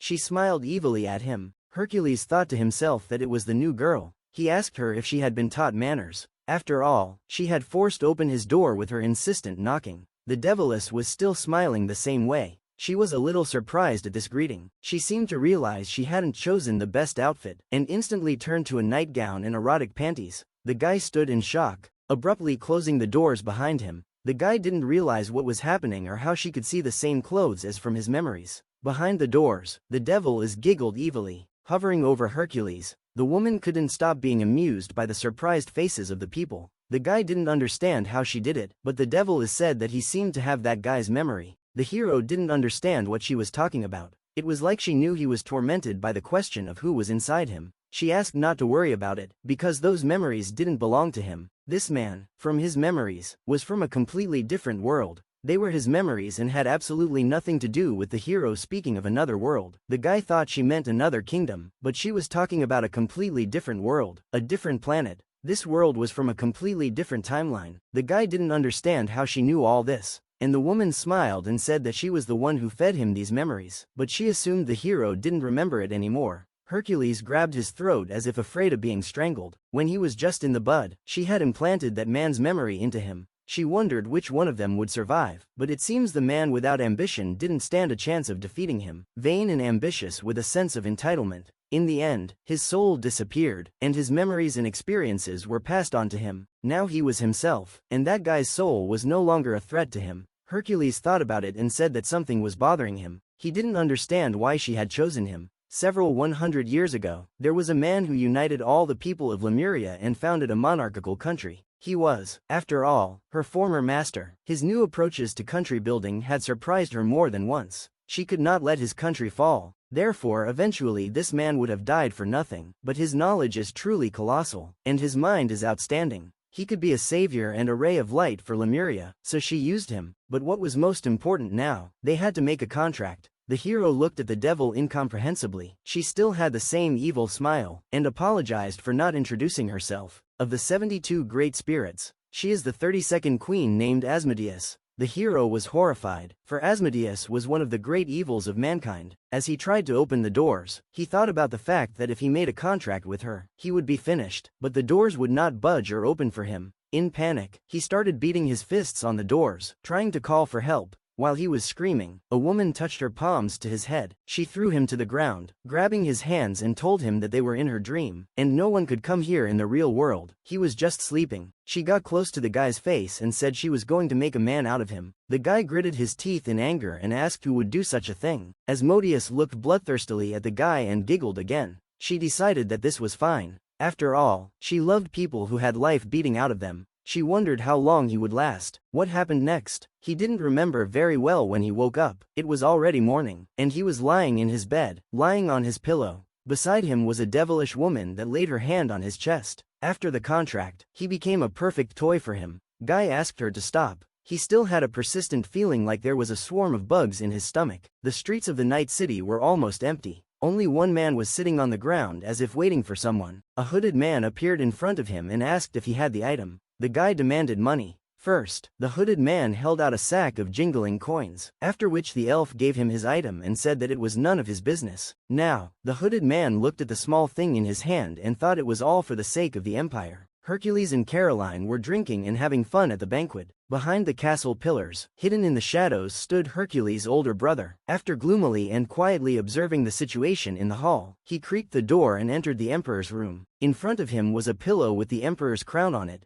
It was a delusion to him that his brother was the emperor. Hadrian gritted his teeth with anger and said that Hercules was getting his nose too far up his nose. He was absolutely sure that the empire needed him, and asked the opinions of his subordinates. 3 subordinate elves bowed before him and kneeled down. They said that His Highness Hadrian was right, nervously grabbing his clothes. Hadrian said that he was originally chosen by his father. He held out his hands for the crown, but no sooner had he taken it than the patriarchs came up to him and said it was strictly forbidden to touch the crown. They looked at Hadrian unhappily, and the brother recognized the archbishop. This is the great treasure of the Lemurian Empire that has been passed down honestly from generation to generation. Only the archbishop and the emperor could afford to touch the crown. It was not an object that could be touched so lightly. Hadrian grudgingly blurted out that his father had chosen him. He did not understand how the archbishop dared to point out to him the emperor's son. He was right that the emperor had planned to choose him as his heir. After all, he thought, uncomprehending. Hadrian looked at the patriarch. The latter became terrifyingly serious and with an intimidating look, asked once again not to touch the emperor's crown. He said that if there was any hint of it, he might not expect a prayer of repose from his church. Hadrian was furious and leaving, said that he would remember him for it someday. The patriarchs looked at him in silence. He just ran away. Those who do not receive repose are equated with suicides, whose sin is great. What was obvious was that he would retreat. The patriarch thought about being vigilant, just in case. After all, there could be trouble with him. The next day, there was an exquisite lunch on the table. Hercules looked at the delicious food with a smile, and Caroline, who was standing behind him, was similarly choking on her saliva. The chef told His Majesty that he had prepared it all for him in the best way. Acquapazza margarita capri with calzones and tomato paste. Lunch is abundant with his favorite tomatoes. Caroline told His Highness it looked delicious. Hercules took a slice of pizza and tasted it. The cook came over to him and asked him how it tasted. Hercules said that it tasted even better than last time, which the cook was delighted about.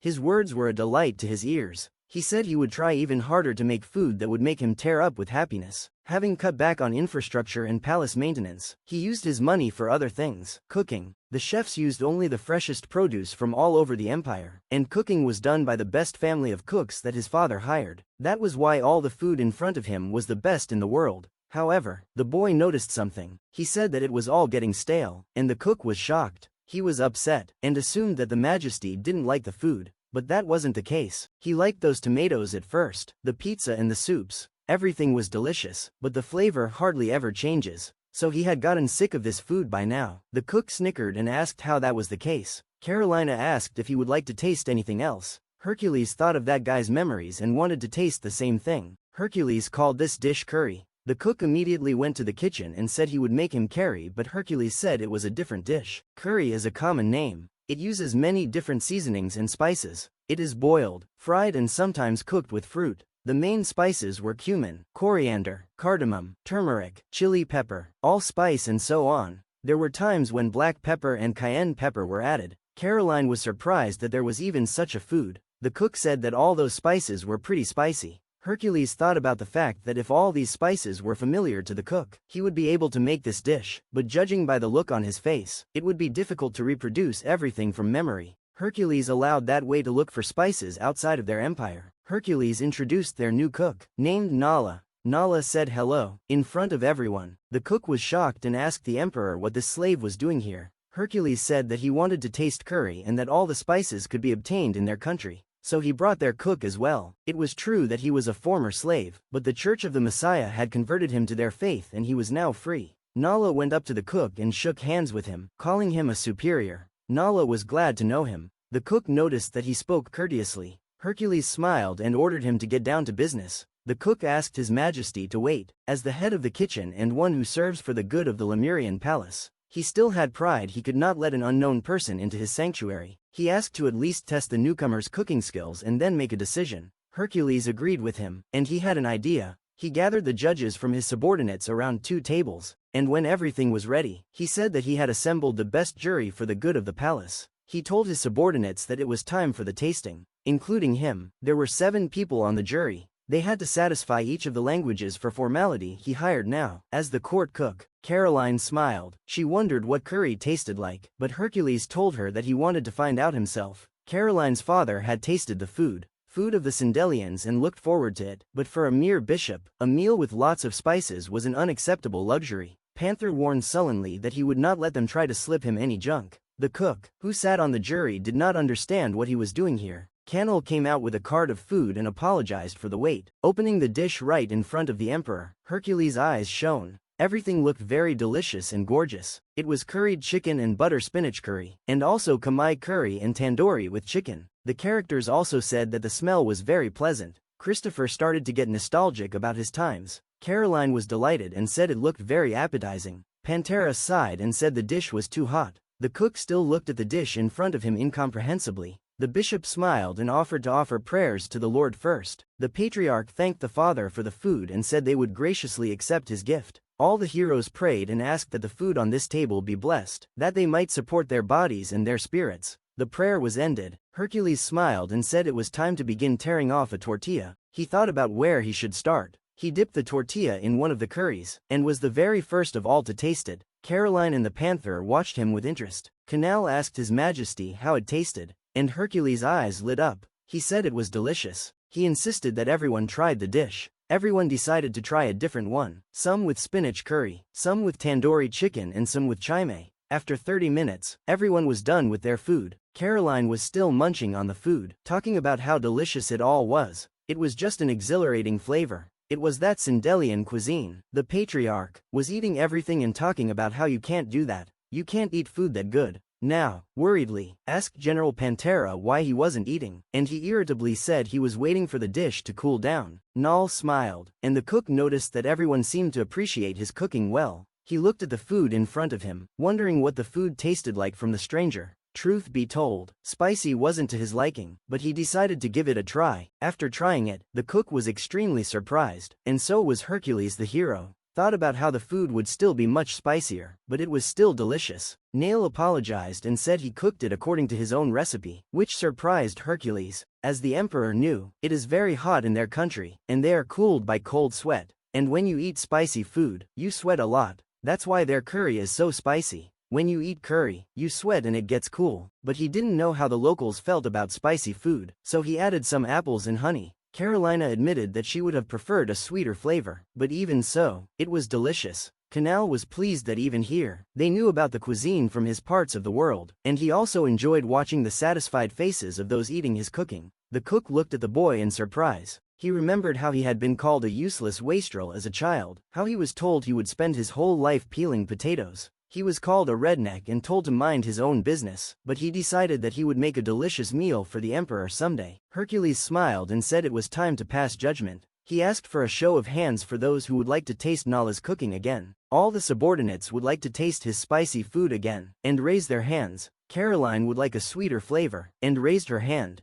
Even the panther raised his hand. Hercules joined them, saying he would like to taste a spicier flavor, or with other curry ingredients. Hercules looked at the cook and asked for his opinion. After a little thought, he still decided to raise his hand and said that in order to make more suitable food for the Lemurians, they should rid him of his habit of bitterness. Null thanked him. He also wished that Null had warned him when he needed utensils of that size. Null apologized and said he needed it, but the chef needed to reprimand him. Hercules looked at them with a smile. The hero asked Null to carry more, and Caroline asked for tandoori chicken as well. Christopher asked with spinach also. Everyone else wanted a refill. The chef got up from the table and said he would prepare the desserts. Looking at Nala, he involuntarily recalled his past. He must have clung to his position too much. He had forgotten the most important thing, remembering what Now had said about people's smiles. After eating such a hot meal, he decided to make refreshing fruit desserts. He turned around and looked at the emperor that he patted his full belly. He smiled, talking about how he hadn't been so full in a long time.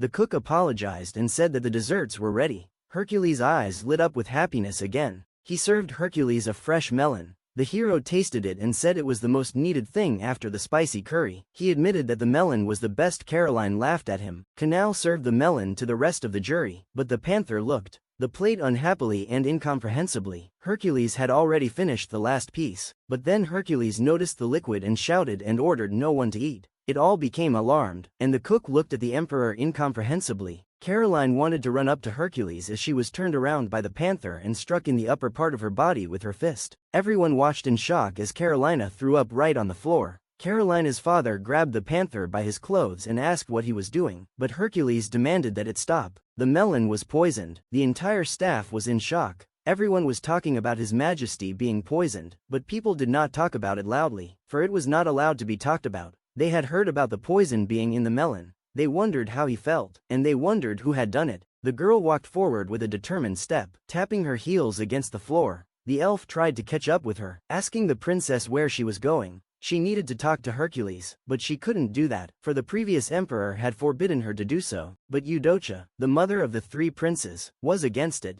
According to her, His Highness is the future of their country, and, more importantly, her son. It is quite obvious that she is worried about him. She did not understand how this could have happened. She prayed to God to help her son. The patriarch checked Hercules' pulse and temperature, saying everything was fine. There were no abnormalities. He was lucky. He didn't have time to bite off where the poison was. Christopher didn't understand how a melon could be poisoned. Most likely, they had made small holes and then injected a calibrated amount of poison into them afterward. If they hadn't noticed the requiescence of the poison in the silver plate, the emperor would already be under the lid of the coffin. All thanks to Dalios, but he said he just noticed the rust on his plate while those seated nearby were munching away. He glanced at Caroline, but she just sighed heavily and said she had nothing to say. The general apologized to His Highness for his behavior, for he was distraught when his former enemy struck his daughter. Hercules could understand him, and the father thanked Dalios for saving his daughter, but he only muttered something under his nose and turned away. Hercules looked at the cook and wondered how he could have poisoned him, but the chef said that he cooked with all his heart and he would never think of killing his own creation, much less killing the emperor himself. Hercules asked him where he got that melon.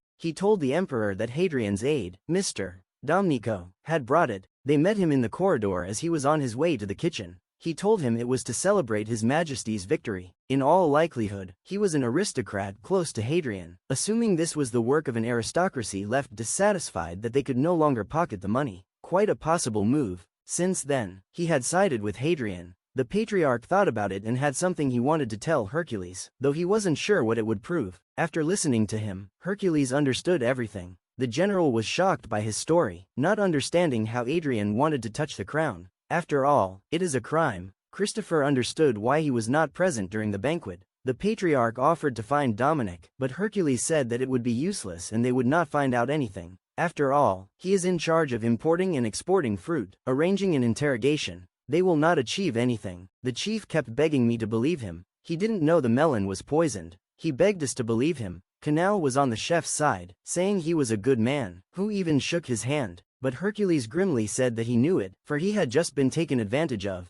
Nevertheless, he could not now assert this with complete certainty, and until his doubts were dispelled, he forbade the cook to enter the kitchen. As the guards led the cook away, Hercules looked at Caroline, who was also eating the poisoned melon. He asked her to rest and asked why she was here. She said that she couldn't just go to bed while his life was threatened. It was at a time like this that she felt she had to be by his side and protect him before she could finish. A hand grabbed her and pulled her toward her. As the emperor sat on the bed, he placed Caroline's head on his lap. Caroline was embarrassed, as usual. She didn't know what to say to him as suddenly a woman opened the door and apologized. It was Caroline's mother and the wife of General Galfias. She was concerned about how the emperor was feeling. Galfias was shocked to see her here, since he had asked her not to come here. Caroline also jumped up on the bed, but she said she was worried, so she came. Hercules thought about the fact that she didn't notice anything, and said it was no big deal. She took the emperor's hand and knelt before him. She apologized that her husband and daughter were powerless at that moment and could not help him. Hercules smiled and asked, in that case, to thank Gallios, for it was he who had saved her daughter. The girl approached the disgruntled panther and bowed to him, thanking him for his help. She admired his muscles and said so. Gallios did not understand what she wanted. The girl turned to the hero and offered to try some bean and garlic soup if he had an appetite. The patriarch remarked that this was an excellent idea, for garlic could neutralize the poison. He recommended the hero to eat more garlic for a while. Hercules asked Caroline if she would do the same. Carolina was embarrassed and said that she didn't really like garlic, but Hercules took a spoon and asked her to open her mouth. She thought about the fact that she couldn't even kiss him in that setting. Caroline's mother put her hand to her lips. She whispered in the emperor's ear that her daughter was still a virgin. Caroline heard everything and choked on her soup. She shouted to her mother that she had found the perfect time to talk about such a thing. But she was worried about her future, wasn't she? She was so immersed in martial arts that she didn't pay attention to anything else. She was worried about her daughter becoming someone's wife. Caroline asked her if she even realized to whom she was whispering this. But Galfias had told her daughter that such information was very important. She couldn't believe that her father was in the same place. The girl hugged her daughter and said that their little girl was so cute. Caroline tried to get rid of the hug, reminding them that the emperor himself was in front of them. After the incident with his brother 10 years ago, Hercules' father reconsidered the direction of their upbringing and restricted his meetings with his mother. Oion forbade them to address as parent to child, and they only met for formality, and this continued to this day. Even after their father's death, she continued to visit him as an emperor. Even when he was lying down with a fever, she never once came to visit him. It was also obvious that she would also not come. Now, Hercules thought about that, which was driving him a bit into ennui.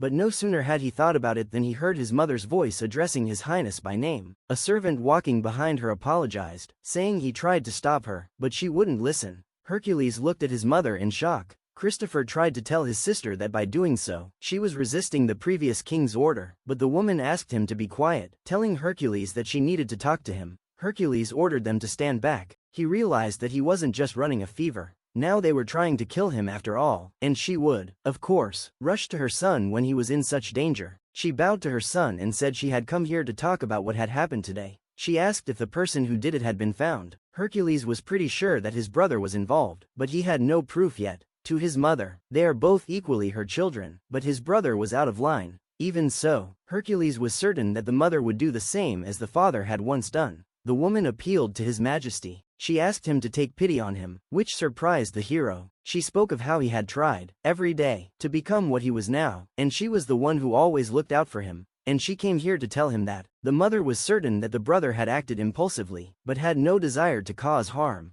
Besides, she reminded him that he was his own brother. She asked that he be spared. Hercules asked her if that was all she had come here for, and the woman interrogated the hero about what he meant. Either way, he had no proof, so there was nothing he could do about it. However, as the emperor, he couldn't turn a blind eye to it, and said that the one would be brought to trial. The woman was simply shocked. She grabbed Hercules by his pants and begged for him not to be killed. Christopher tried to push his sister away. She addressed him by name, like a son, and Hercules told her that he would try to do his best within limits. Of course, the woman folded her arms and headed for the exit. She told Hercules that she was thinking of going to a convent. She wanted to pray for her husband's peace, her son's dreams, and her own sin for not stopping him. She decided to surrender to God, and everyone looked at her in surprise. Hercules smiled and told his mother that if that was what she had decided, he dared not contradict her. He asked if she had decided which convent she would go to, and the woman nodded in that case. He bade her farewell. As the door closed behind her, Caroline looked questioningly at the hero. Hercules told Galfias and Christopher to gather everyone, announcing a meeting. The brother would be put on trial. Hadrian, meanwhile, took out his anger on the pillow, stabbing it with a pair of scissors. He talked in rage about what an eyesore his brother was. He hoped he should have just died quietly. A servant came in and said his mother was here to see him, but in response, a pair of scissors flew at him. Hadrian ordered her to be thrown out. He was sure that she had come, as usual, to beg for him to become a vassal. Gritting his teeth, he cursed the assembly of elders for his brother could bribe them with his sweet speeches of aristocrats. Hercules stood before the tribunes of men and addressed the honored fathers and those who would become them. He spoke of their country being in danger. Heretics and ill-wishers had taken their lands from them. If this continues, they will lose everything altogether. They must take back what is rightfully theirs, what his grandfather fought for. He already had a strong army at his disposal, and their chances were great. He raised his fist up and declared the war to reclaim the lands open. Everyone supported him with shouts. Hadrian looked at his father's portrait and asked him why he had not given the crown to him. It was already deep into the night as Hadrian lay in bed, as suddenly he heard the door creak, and he looked at it. Right in front of him, he saw a girl that regarded him closely. She smiled at him and wished him a good evening. She told him that this night was just beautiful. Hadrian looked at the spirit incomprehensibly and embarrassed. He asked in bewilderment who she was. The girl was completely naked, and wings of light appeared behind her. She smiled and said that she thought that people liked this kind of greeting. The girl turned to a light bikini and said that she was an archangel and the first of the 3 pillars of Gibril. In shock, the boy slipped his hand and fell off the bed, not believing there was an archangel in front of him. The girl gasped at the fact that this was the first time Hadrian was seeing an angel turning away. He said he never imagined they dressed like that. Lifting the young man's face with her hands, she said she had a message for him from God. She told him that Hercules, the current ruler of this country, would soon be on a campaign to the Principality of Trebizond. Thanks to his achievements and the surrender of Dalios, he has gained a great deal of support within the country. Now he wishes to regain all the lands he has lost. The recent gathering of nobles was for just that purpose. Hadrian was angry that Hercules had gotten so wound up after only one victory, but he didn't understand where the angel got this information from, and she told him that the information was first-hand. She just overheard them like she said they would start with the Principality of Trebizond. They got together to discuss it. Hercules said that the Oin would start with Dalios. It was important for the hero to know the analysis of the losing enemy, and so he was interested in the panther's point of view. Dalios believed that he lost for the reason that there was no one else who could lead a large army besides him. If there had been anyone else, they would have been able to better distribute their army and confront them, but he had absolutely no opportunity to choose another commander. But he also didn't trust the mercenaries. They could be easily bribed with money and lured to the other side. This is actually what the emperor demonstrated. Hercules agreed with him. If it were a plateau, they would have easily managed it. The most important reason for his defeat was that he stole his father's lands. Hercules understood why Dalios did this, and was in solidarity with him, but it didn't make any sense if he doesn't deal with the country afterward without understanding how to run a country. There is no point in expanding possessions. Hercules said he wouldn't let that happen, and he would do what was right. So he asked the panther to work hard. After his opinions were heard, Hercules wanted to listen to the Lemurians if it was remembered about that battle and his instructions. There were no censures on strategy of any kind. The main issue was weapons. Caroline looked questioningly at Hercules, who brought out the figures on the table for demonstration. During the Battle of Personnel, the infantrymen used mostly swords and shields, and one group was armed with long spears. These spears are called saurus and were used by the Lemurians several millennia ago. Due to their length of 5 meters, arming cavalrymen with them is much more effective than giving them swords. However, in the last battle, he realized that it was a bad idea. They were constantly hitting the ground and were not suitable for close combat, which immediately broke the formation. Most just dropped their spears and took up swords. Their kingdom is surrounded by deserts, plains and mountainous terrain. Among the enemies observed are nomads and mountain dwellers who have adapted to their terrain. If they are faced with the fact that because of the landscape, they cannot use weapons, it would be bad, but they couldn't categorize weapons for certain terrains either. Instead of the same daggers, it was better to take spears. They had to use something either 7 meters long, so that the enemy army couldn't reach them, and use shields to protect them from arrows. Such a distance would be an advantage over the enemy. At the same time, it should be light and so that it would not get in the way, so that it would not break the formation, and to be able to carry a shield. Hercules asked his handmaidens if they had any suggestions as to what kind of weapon it could be. All sat just in shock from such a strange question. Dalios suggested the crazy idea of using everything at once. It was easy for Galfes to say it, but to bring such a thing to life, it was simply impossible. But since the emperor asked, what else could they do? Hercules pointed his finger at the panther, and a thought struck him. Frightened,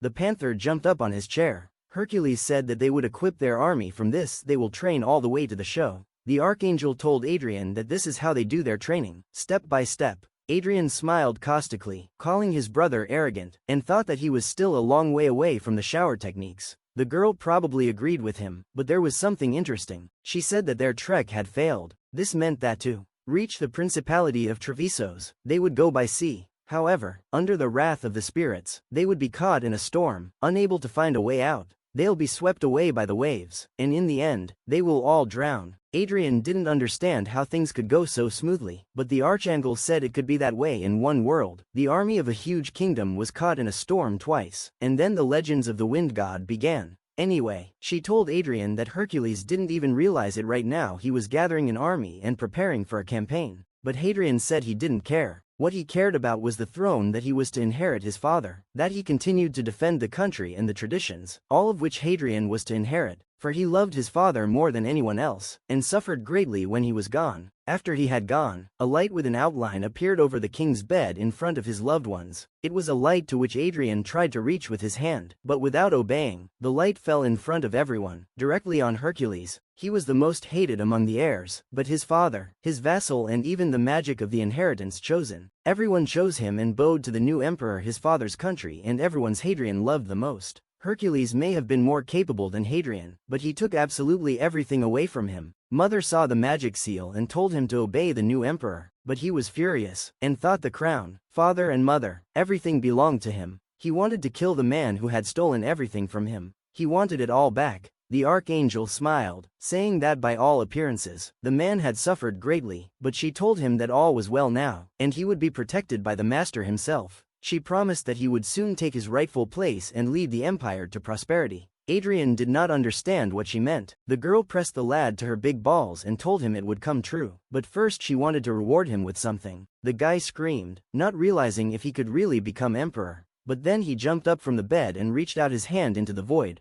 Noticing that no one was there, he thought to himself that it was only a dream. Just when he thought that the archangel would not be here, he heard some rustling. He looked at his hand, which held a piece of paper. Not knowing what it was, he decided to open it and read it. When he looked at it, he was shocked. It was a route map to the Principality of Trevisos. He didn't understand what it was doing here, but then a quill flew near him. Taking the quill in his hands, Hadrian realized everything. Hadrian involuntarily laughed, and with a bloodthirsty smile, said that now he would be able to throw Hercules off his seat. A servant came into the room. He apologized when he saw that His Highness was already awake. Hadrian told Dominic that he was just in time. He ordered the troops to assemble. Dominic thought Hadrian was talking about a tax to fund the troops, but that wasn't what Hadrian meant. Hercules was going on a campaign to the Principality of Trevisos, and he wanted to attack him as soon as he returned. Dominic was concerned that Hadrian wanted to raise a rebellion, and didn't understand why he would do such a thing now. But Hadrian, approaching the curtain, said that now he was lucky, and now the Lord God himself was on his side. With these words, he pulled back the curtains at the window, sharply, wrapping himself in the curtains like a cloak. He said that all the dirt and sorrow of his life was because of his brother, and he would make him feel them and kill Hercules. Hercules was told that they could perform according to plan. Hercules put his handmaidens in charge of the preparations, and he will tell the people that the lost lands will be theirs again. Christopher told him that all would be fulfilled. Hercules also told him that his brother trying to kill him once would want to do it again. Caroline squeezed Hercules' hand and said she would not let that happen. Hercules smiled at her and thought to himself that it wasn't going to happen anyway. He was sure his brother hadn't noticed yet that he had everything in the palm of his hand. With these thoughts, Hercules headed towards the castle exit. He appeared before the people below his balcony. He greeted the audience with outstretched arms. Meanwhile, Hadrian gazed gloomily out of the window and thought that it was several days since Hercules had embarked on the plan. The people were chatting among themselves. They hadn't heard anything like this during the Council of Elders conversation. It was just as the Archangel Jibril had told him. There was still something else that was not clear. It was said that this vision had come to His Highness Hadrian in a dream with these words spoken to him. Hadrian stopped. He looked at the nobles with a fearful look, and they were horrified and asked for his forgiveness. He demanded that they listen to him, for his father should have chosen him, not Hercules. After all, he is a favorite of the gods and a true emperor. This message should be compensation for all his suffering, a chance given to him by the Archangel Jibril, and he could not miss it. Hadrian assumed that the same thing had happened to the aristocrats. If not for his brother, their situation would also be better. Unwittingly those agreed with him. Hadrian gloomily looked at the Bulgarians and assumed that they had also had a bad trade with the emperor. The Bulgarians were a nomadic people, mostly including one race, but it also included elves of royal and noble blood. Their main trade currency was sheep. From time to time, they were marauded by the Lemurians, all because the terms of trade did not suit Hercules. The people began to discuss something with each other. Hadrian smiled as it became clear to him. He understood the aristocrats without words, and he would certainly want to take advantage of their barbarism on the field. Suddenly, someone began to burst through the door. Hadrian irritably asked what the rumbling was about. An elf broke in and apologizing, said that Hercules and an army of 40,000 Lemurians had been sunk in the Sea Artle. The aristocrats began to discuss things amongst themselves. Again, everything was as it had been in the vision. Dominic asked Hadrian what he thought about it. Hadrian smiled and said that now he understood everything. It really was a message. He turned to the aristocrats and said that they were the best of the best for not listening to his brother's speech. At last, the moment came for him when the dawn of his brother's defeat dawned on him. He promised to bestow honor and glory on each of them, for the next emperor was him. He raised his hand upward, and all shouted to him, accepting the new emperor, Hadrian. If we rely on the map of sea routes, Hercules must return to this port. They would meet him on the plateau nearest the port. He wanted to throw him off his horse and capture him with his hands. Hadrian wanted to squeeze out his weeping eyes and cut off his head that would beg for mercy. Standing in the armor in front of the soldiers, Hadrian threw his hands up in the air and shouted that his brother would pay for everything in front of his father's grave. As the army of soldiers stood at the ready, Hadrian thought about why Hercules was late, or whether he had so small a troop left that he was out of sight. Just then, a sentinel soldier shouted to everyone that Hercules' troop was approaching. Hadrian laughed bloodily, for he was already bored of waiting. This was the only day he wanted to see his brother. He asked Hercules to show his face. Hercules appeared on the horizon, riding ahead of his troop on horseback. Seeing him and the soldiers, Hadrian was horrified and cursed with a mad to himself. He couldn't understand how Hercules had such a huge army. There was no end to them. Hadrian looked at the soldier who couldn't explain such a thing. According to their report, most of it should have been left at the bottom of the sea. According to Hadrian's prediction, they shouldn't have looked so lively and healthy. He couldn't believe that the Archangel's instruction could be wrong.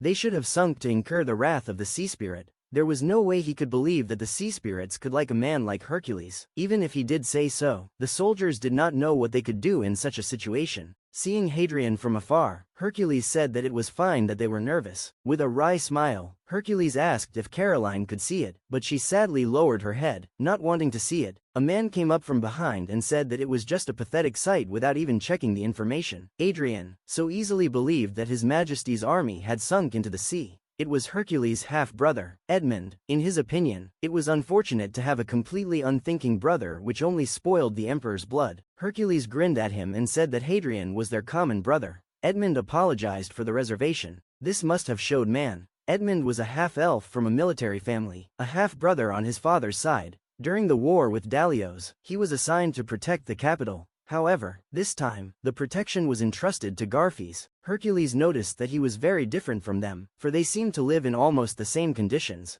Edmund sighed and said he would take it as a compliment from His Majesty. Caroline remarked that His Highness Titus was also to stand there, but he didn't want to. The younger brother approached Titus saying that it was His Majesty's order. Preparations for the march were now underway. Clutching his Malbert, Titus said he didn't care about their war. He had been visited by a muse, and if he threw down the brush just now, he would be a disgrace to the family. The elf tugged at Titus' arm, trying to dissuade him. He suggested that Hadrian might try to kill him while he was sitting here, but Titus said that dying with a paintbrush in his hands is the cherished wish of any artist. He's not going anywhere. Hercules covered his ears at this story, and Caroline suggested that he wouldn't even come to the meeting. Hercules said that it was all because the man was treating him wrong. Hercules knew how to get Titus to budge, and ordered him to listen carefully. They should have approached Titus and asked him, "How about skits outside the castle?" His eyes would have lit up, and he would have gladly agreed. Hercules said he was easy to bribe. Edmund didn't even know what to say, thinking that it seems like he's only surrounded by brothers like that. But even now, when he represents one of the soldiers of the imperial army, all he does is keep drawing just nonsense. Hercules said, there's nothing he can do about it, and it's still better than if he stayed in the castle and got killed. But anyway, Hercules smiled and said he would serve him with pity. Hercules looked at Hadrian, who was not aware of anything.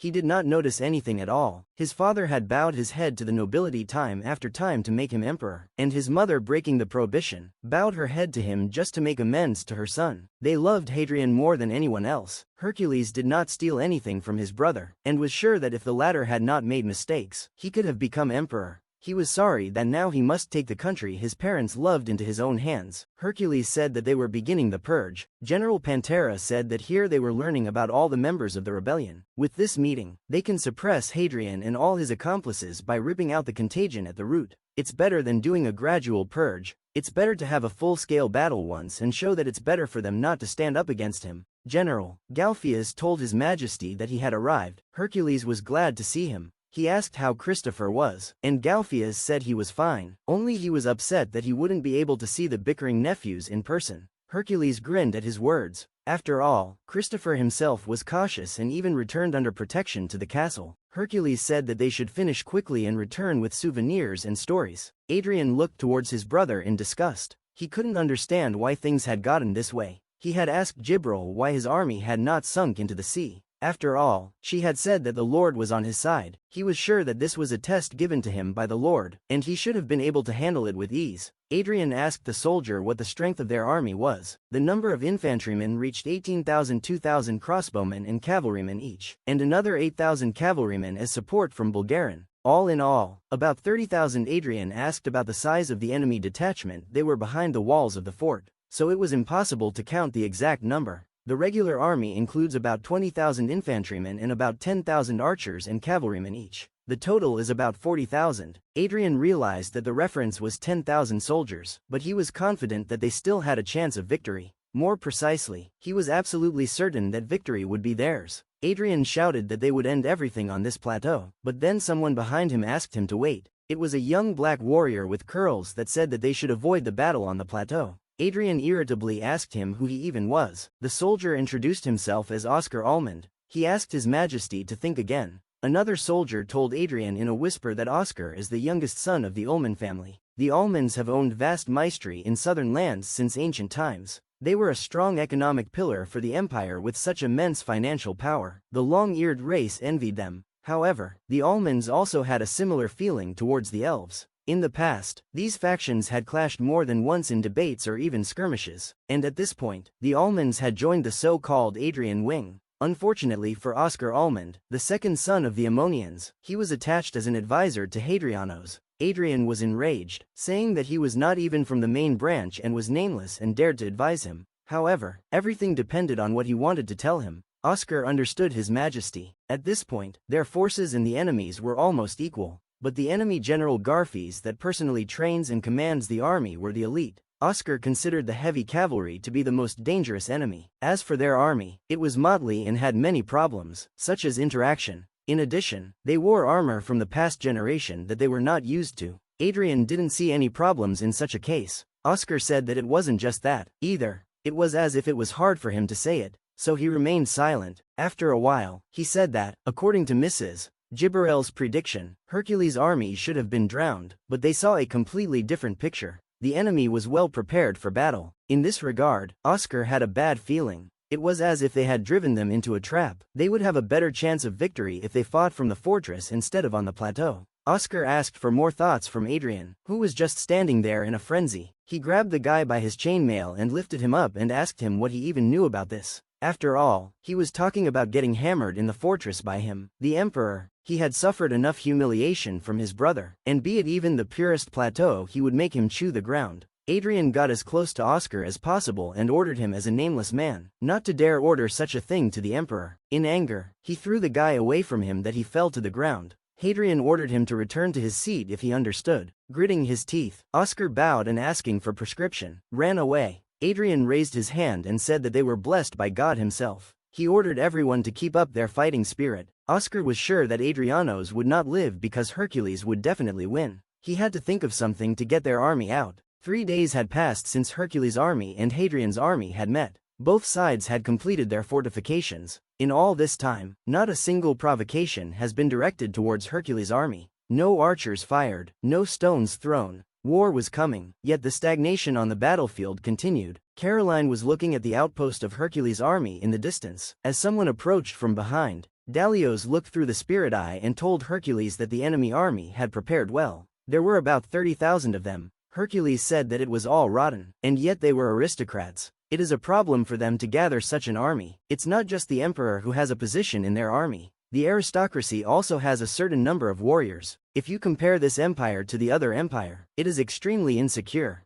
Even after repelling the robbers' attack once, it is impossible to eradicate them. Most of those who possessed property had the means to defend themselves, so it's obvious why the aristocracy had mercenaries. Unlike mercenaries like Darius, aristocrats have had an advantage here and there since ancient times. The main house has its own vassals, and the branch houses have their own, and those have their own, and so on. If you combine their power together, you could get a really strong army. That's why Hercules didn't like aristocrats. Through ties in blood, they inherit power. Blood ties were considered strength, enormous power derived from nowhere. To deny such power is like denying an innate talent given by a god. Darius said, "The same is true of His Majesty," and Hercules agreed with him. But these blood ties turn into plain red water if they started to rot. Blue noble blood simply becomes devalued. Hercules suggested, in that case, that these ties be given back to the god here and now. He looked at the aides behind him and asked what they would say to that. Hercules was sitting with Darius on the observation tower as someone approached them. It was the Bulgarians, and also Carolina Gal thought they were on the enemy's side, and asked what they were doing here, but Hercules assured him that all was well, for it was he who had called them here. Bulgarian troops were masters of marauding in open combat.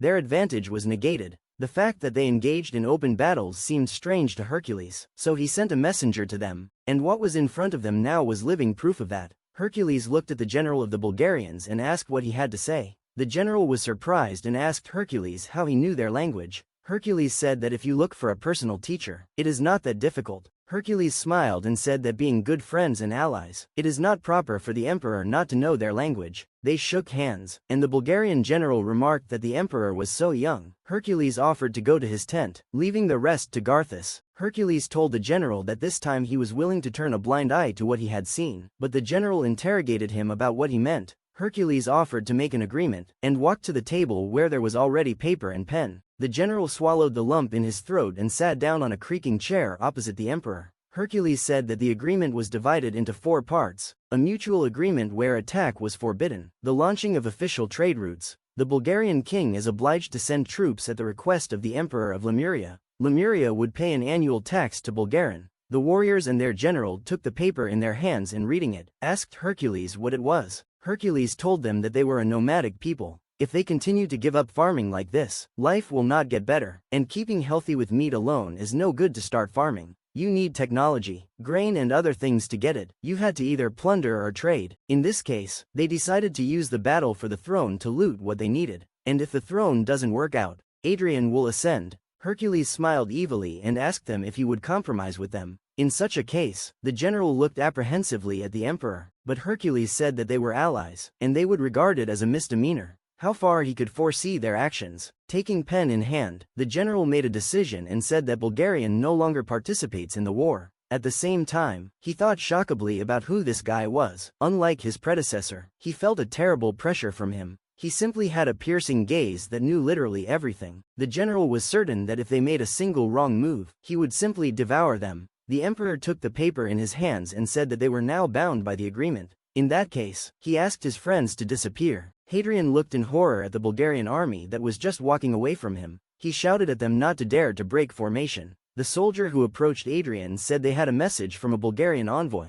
They had made an agreement with the Lemurian Empire. In that case, they are withdrawing from this war. Hadrian was simply out of his mind at his message. He punched a soldier in the face with all his might, calling them damn nomads. That was why he thought they couldn't be trusted. Everyone was so eager to betray him. After throwing the soldier to the ground, he shouted and asked why it was like this, and why he had to go through all this. Smashing the guy's face, he kept screaming until he calmed down. Getting up from the mangled soldier that was lying unconscious, he smiled evilly. Hadrian accepted the situation and said that it would only get more interesting. In this case, he thought that everything would be fine. After all, God was on his side, and this was a test he had to pass. He was determined to ascend to the throne. The difference was only 10,000. Hadrian thought it a trifle and that he would defeat Hercules. Taken aback and completely mad, Hadrian thought about Mrs. Gibberell's words he simply could not lose, because the future of Lemuria is in his hands. While the soldier came to his senses and wiped himself clean of blood, Hadrian ordered that enough of the sack throwing and it was time to take up arms. Hercules noticed that the Bulgarians had fulfilled part of the agreement. Unlike the personal armies of aristocrats, which are difficult to command, the Bulgarian army is a national army, and the level of command is completely different.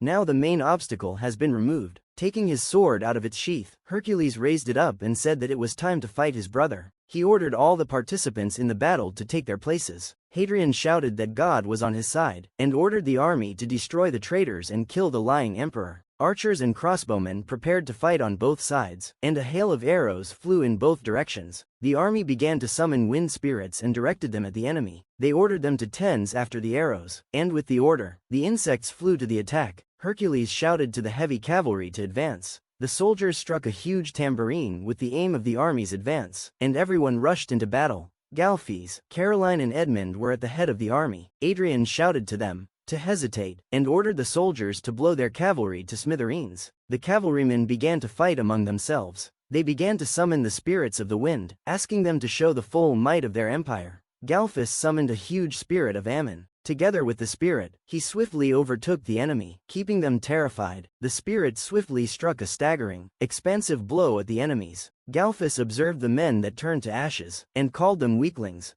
Galfes said they could not stand against his rumbling footsteps. The enemy cavalry shouted at him that he was a traitor and servant of the false emperor. Edmund told Caroline that he would go forward for he had not been on the battlefield for a long time and wanted to warm up. Caroline galloped away, and the cavalrymen shouted to the others that the brat wanted to run away. Two of the cavalrymen wanted to straighten up the old man and rushed after her. Edmund looked at them with a frightening look and said that it was wrong to call a person an old man who had only lived a little longer than them. In that case, he said he would start with the young men. Calling the spirit before him, he asked him to show Andromalius the place of these ignoramuses. Not realizing what was happening, the cavalrymen began to drown in an incomprehensible black slime. The warriors looked in horror at their hands in which there were no weapons. The summoned spirit Andromalius possessed one ability. At random and a certain radius, he could steal things from people. At a maximum, he could steal from 300 soldiers. The soldiers were demanding their weapons back. Some were missing their helmet.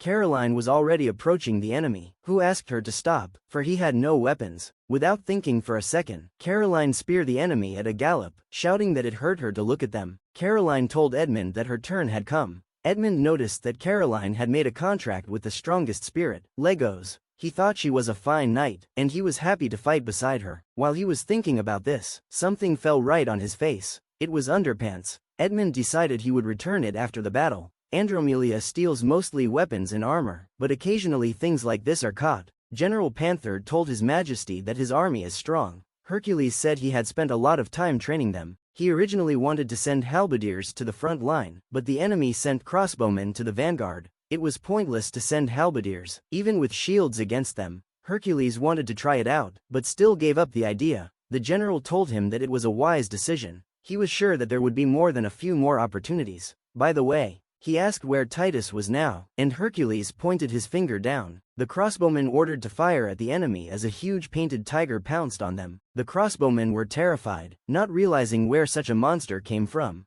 Titus used the soldier's shield to lean on and the soldier cowered at him without noticing it. Titus admired his creation with brush in hand. The soldiers asked His Highness to duck and keep his head down, for arrows were flying here. Unconcerned, Titus turned away and sat behind the soldiers, asking them to try to protect him. Naming the brush of Decorabia, Titus proceeded with it to his next creation. Titus' spirit was Decorabia. The juices secreted by this spirit gave life to the paintings. Titus decided that the next masterpiece would be a bird. Calling the bird to reality, he commanded it to dissect the traitors with its talons. The two-headed eagle swooped down on the enemy. Waving his tassel in front of him, Titus ordered his beautiful creation to fly forward upon reaching the enemy. The bird began to lift the soldiers upward with its clawed paws. Titus was simply delighted, for it had been so long since he had summoned his spirit, and despite his fatigue, the pictures were simply beautiful. There was no better feeling than the lively works. The soldiers gloomily glanced at His Highness, asking him to hide. Just then, Titus saw his eagle pierced by an arrow.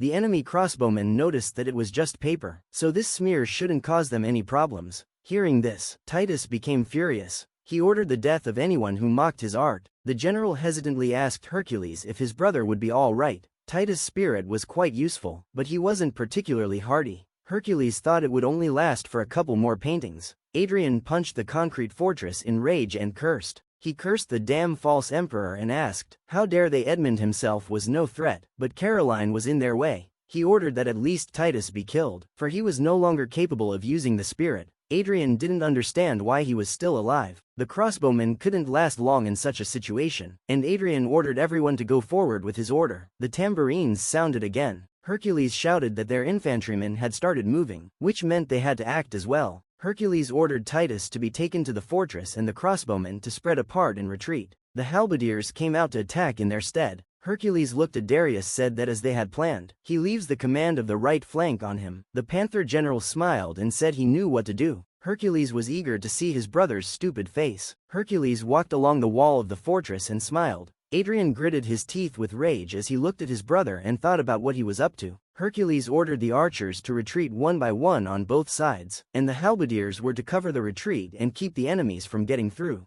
The archers were to hasten and the halberdiers held the formation. Darius shouted to the copjacks to cover the flanks and help hold the formation. The spearmen met the swordsmen who went to attack them. They were unable to advance. Hercules told Darius to conserve the army's strength and hold his men back from advancing. Hadrian shouted to the troops, calling them idiots. He didn't realize what they were doing. He ordered the light cavalry to stand in for the infantry, but Galfes, with spirit, could not allow that, and struck them. A terrible wave formed in front of the enemy cavalry, which made all the horses stir. Hadrian gritted his teeth in fury. He cursed Galfes despite the fact that his father held him in high esteem. He couldn't recognize his choice that he had chosen instead of him, his stupid little brother. Hadrian's army was exhausted, and Oscar looked worriedly toward the fortress with their emperor. He didn't understand what that idiot Hadrian was doing, for he was giving bad commands one after another. In addition, he looked at the movement of Hercules' army. He was moving towards their flank and was planning to surround them. Looking at the current formation of their army, it was clear that they were playing to Hercules' tune. In that case, they would lose this battle. And Oscar clenched his sword tighter as he thought about what to do next. Just then, he saw a soldier fall down beside him, struck by an arrow. At the same moment, a couple more arrows fell on him, but Oscar managed to protect his comrade with his shield. The soldier recognized Lord Oscar, and the guy asked the soldier if he could stand up. There are many privates and subordinates of the House of Ullman here. He couldn't let the Ullman clan be interrupted here. Oscar shouted to his comrade that he must save them all and that they would definitely come back alive. Hadrian stared at the battle without understanding. His soldiers were not advancing, but the enemy did not show any desire to advance. A spearman struck the enemy, cutting off his head after he fell. Two covered the archer that had slipped past them. Hadrian was puzzled that the archers were not firing, but going somewhere else. This couldn't be true. It was a formation. Hadrian cursed and shouted to the soldiers to retreat. Carolina, along with her father, defeated the enemies one by one. Hadrian didn't understand how this could happen, and just stood there in shock. General Panther told Hercules that they had dealt with the light cavalry. It seemed to Hercules that Hadrian finally understood everything. A long time ago, there lived an old general. It was said that this legendary general passed through mountain ranges, making his way across half a continent, and cornered the Lemurian Empire and became known for his strategy. Many have tried this strategy, but it has not brought them victory without a proper understanding of the true nature of this strategy. All met only agonizing defeat.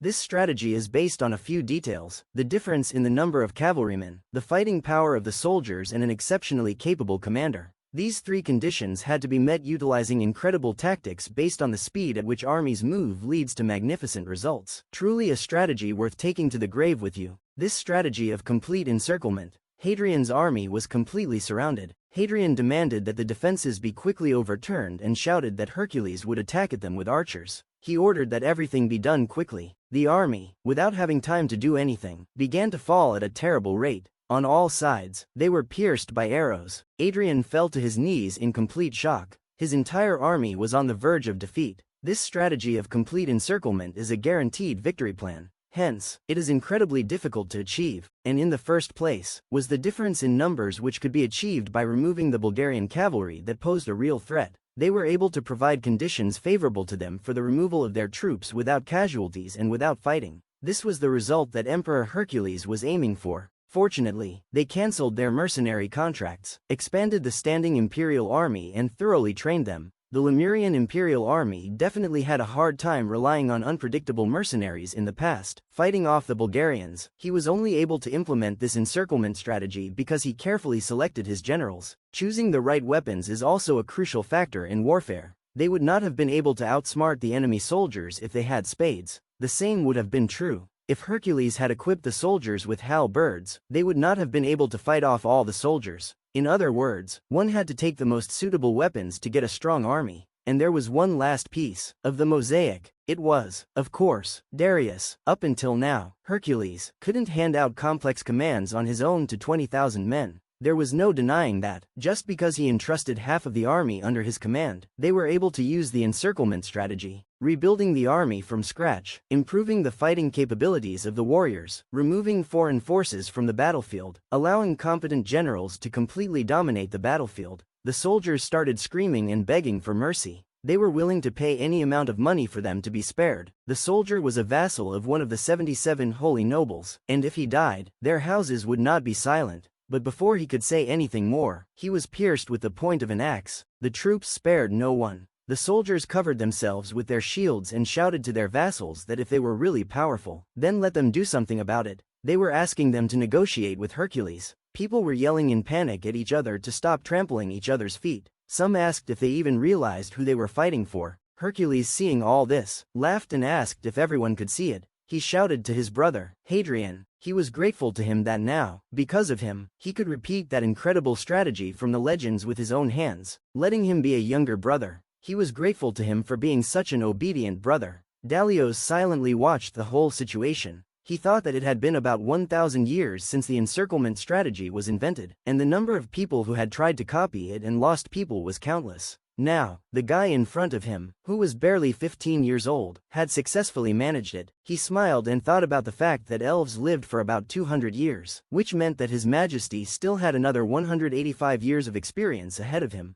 He looked at Hercules through his spirit eye and said he was looking forward to the future. Hercules interrogated him as he didn't hear him. Pantera said it was no big deal and called it thinking out loud. Now the only thing left was to make sure they couldn't break through and cut them off. Dalios asked His Majesty not to lower the defenses, but Hercules himself was well aware of that. But still, the strategy is hard to maintain. It's like filling your skin with water to the limit. However, in this position, while the arrows were falling on them, Dalios didn't think there would be a competent commander who could calm the panicking soldiers and rally them to break the formation. Hercules said it didn't matter, for until a worthy commander could be found among them, they would never get out of the encirclement. Not a single fly was to escape from this trap. With these words, one of the warriors knocked out some archers and dashed forward. Dalios and Hercules looked at the enemy with surprise. It was Oscar who said with a puff of breath that the House of Almond would not be defeated today. Covered by shields, the enemy warriors created a shield lane that covered them from all sides. Oscar commanded everyone to follow him forward.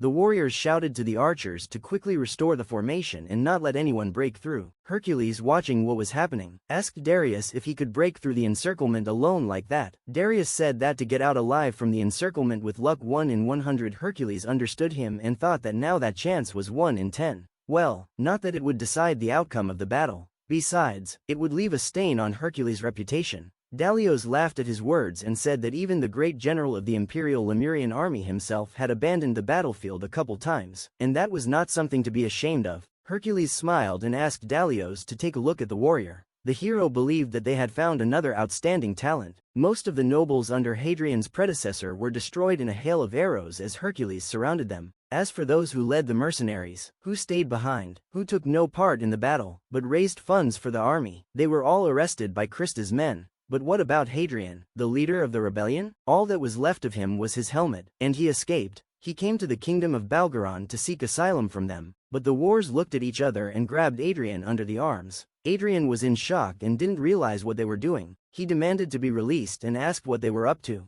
The king's servants asked him to speak their language so that he could understand it. Even if he did, Adrian had to understand for himself what was going on here. Trying to seek refuge in the kingdom of Valgaran, he was arrested and brought before the court of Lemuria. So Hadrian's plan to usurp the throne failed miserably. Thus, for the entire duration of the war, Hercules' army had 37,100 survivors, while Hadrian had none left. Hadrian, the traitor to the throne, was brought to trial on the third day after the suppression of the rebellion. Hadrian, as well as 100 other conspirators, would be sentenced for their crimes. The judge flipped through the pages of notes he had on his desk and asked for short and concise answers. Hercules, being the judge, asked the guilty man why he had taken part in the battle, but the man said that he did it for the sake of protecting majesty. Hercules from dangers from within. Since this was so, Hercules asked for an answer as to why the man had then proclaimed Hadrian emperor. The boy was frightened by this question and blanched. It was obvious that he was lying, and Hercules saw it perfectly well.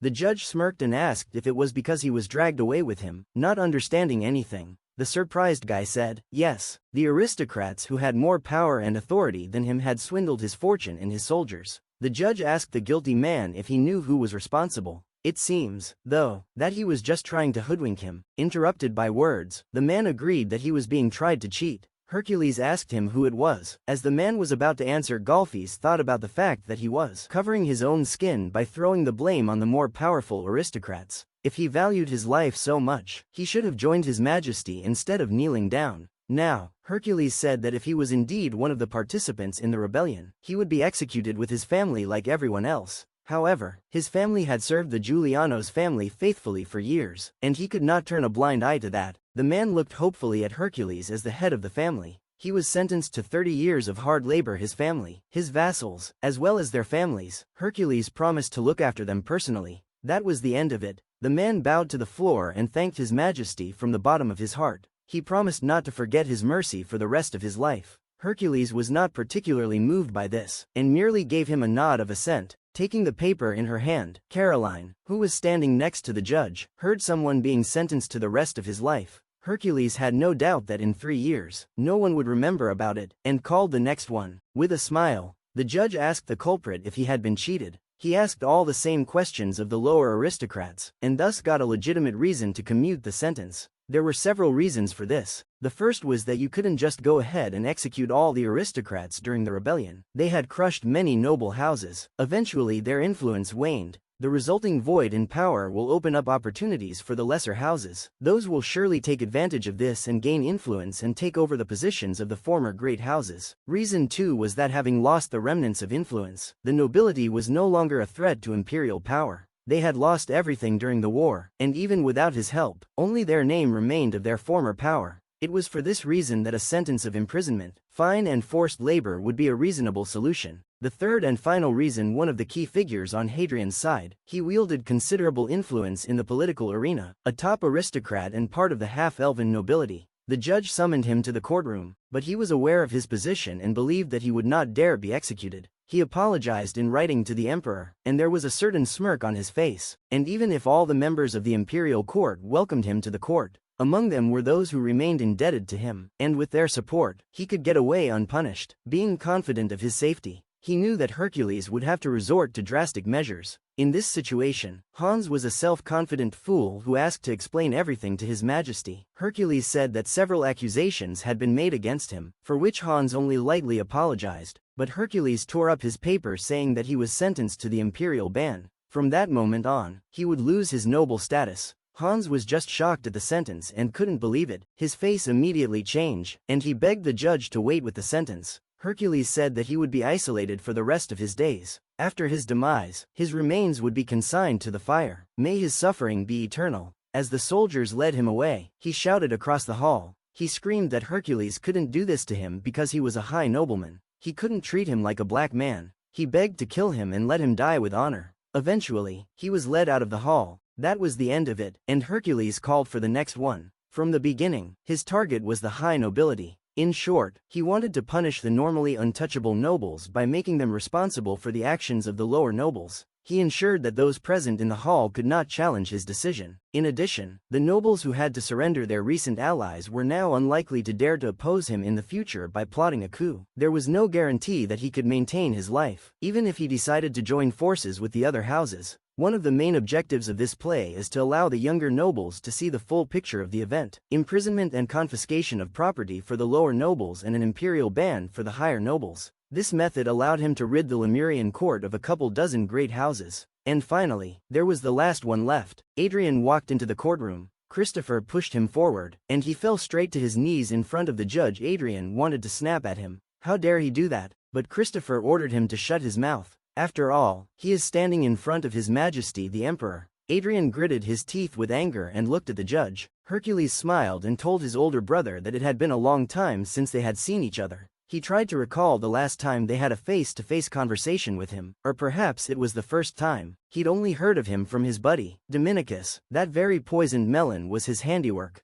Because of it, he saw for the first time how poison affects silver, calling it amazing. Hercules also said that the dish was wonderful. Salty melon, sweet tomatoes and poison. It was an exquisite combination. Ironically, he said he didn't eat it, so he couldn't say that for sure. The battle on the plain will clearly go down in history, largely, of course, due to the use of full encirclement tactics. He was willing to bet that in a few 100 years, he was the only one who had managed to successfully apply this strategy. Hercules asked his brother if he realized that he and the Bulgarian army had some chance of victory in open battle with the support of the Bulgarian and the mercenaries they had gathered. Perhaps they could have defeated him. Hadrian quietly told the emperor that he was not worthy of the imperial throne. He should have inherited the throne from his father, who kept saying so. But from the moment Hercules was born, his father had given everything to him, a brat who had no right to the throne. He shouted to the bailiffs and everyone in the audience that they had been duped by this lying emperor. He said that he could not be allowed to continue to sit on that throne. This prophecy was unsent to him by the great archangel Gabriel himself. He had been chosen by the gods themselves, and at last, he was the rightful emperor of the great Lemurian Empire. The humans mentioned Gabriel and asked if he had really been appeared to by the very same the archangel whom no one had seen, had appeared to Hadrian. Hadrian shouted that it was true, and as proof he had a feather from her wing. Hercules understood him and asked him, in that case, to invite Gabriel herself to this chamber.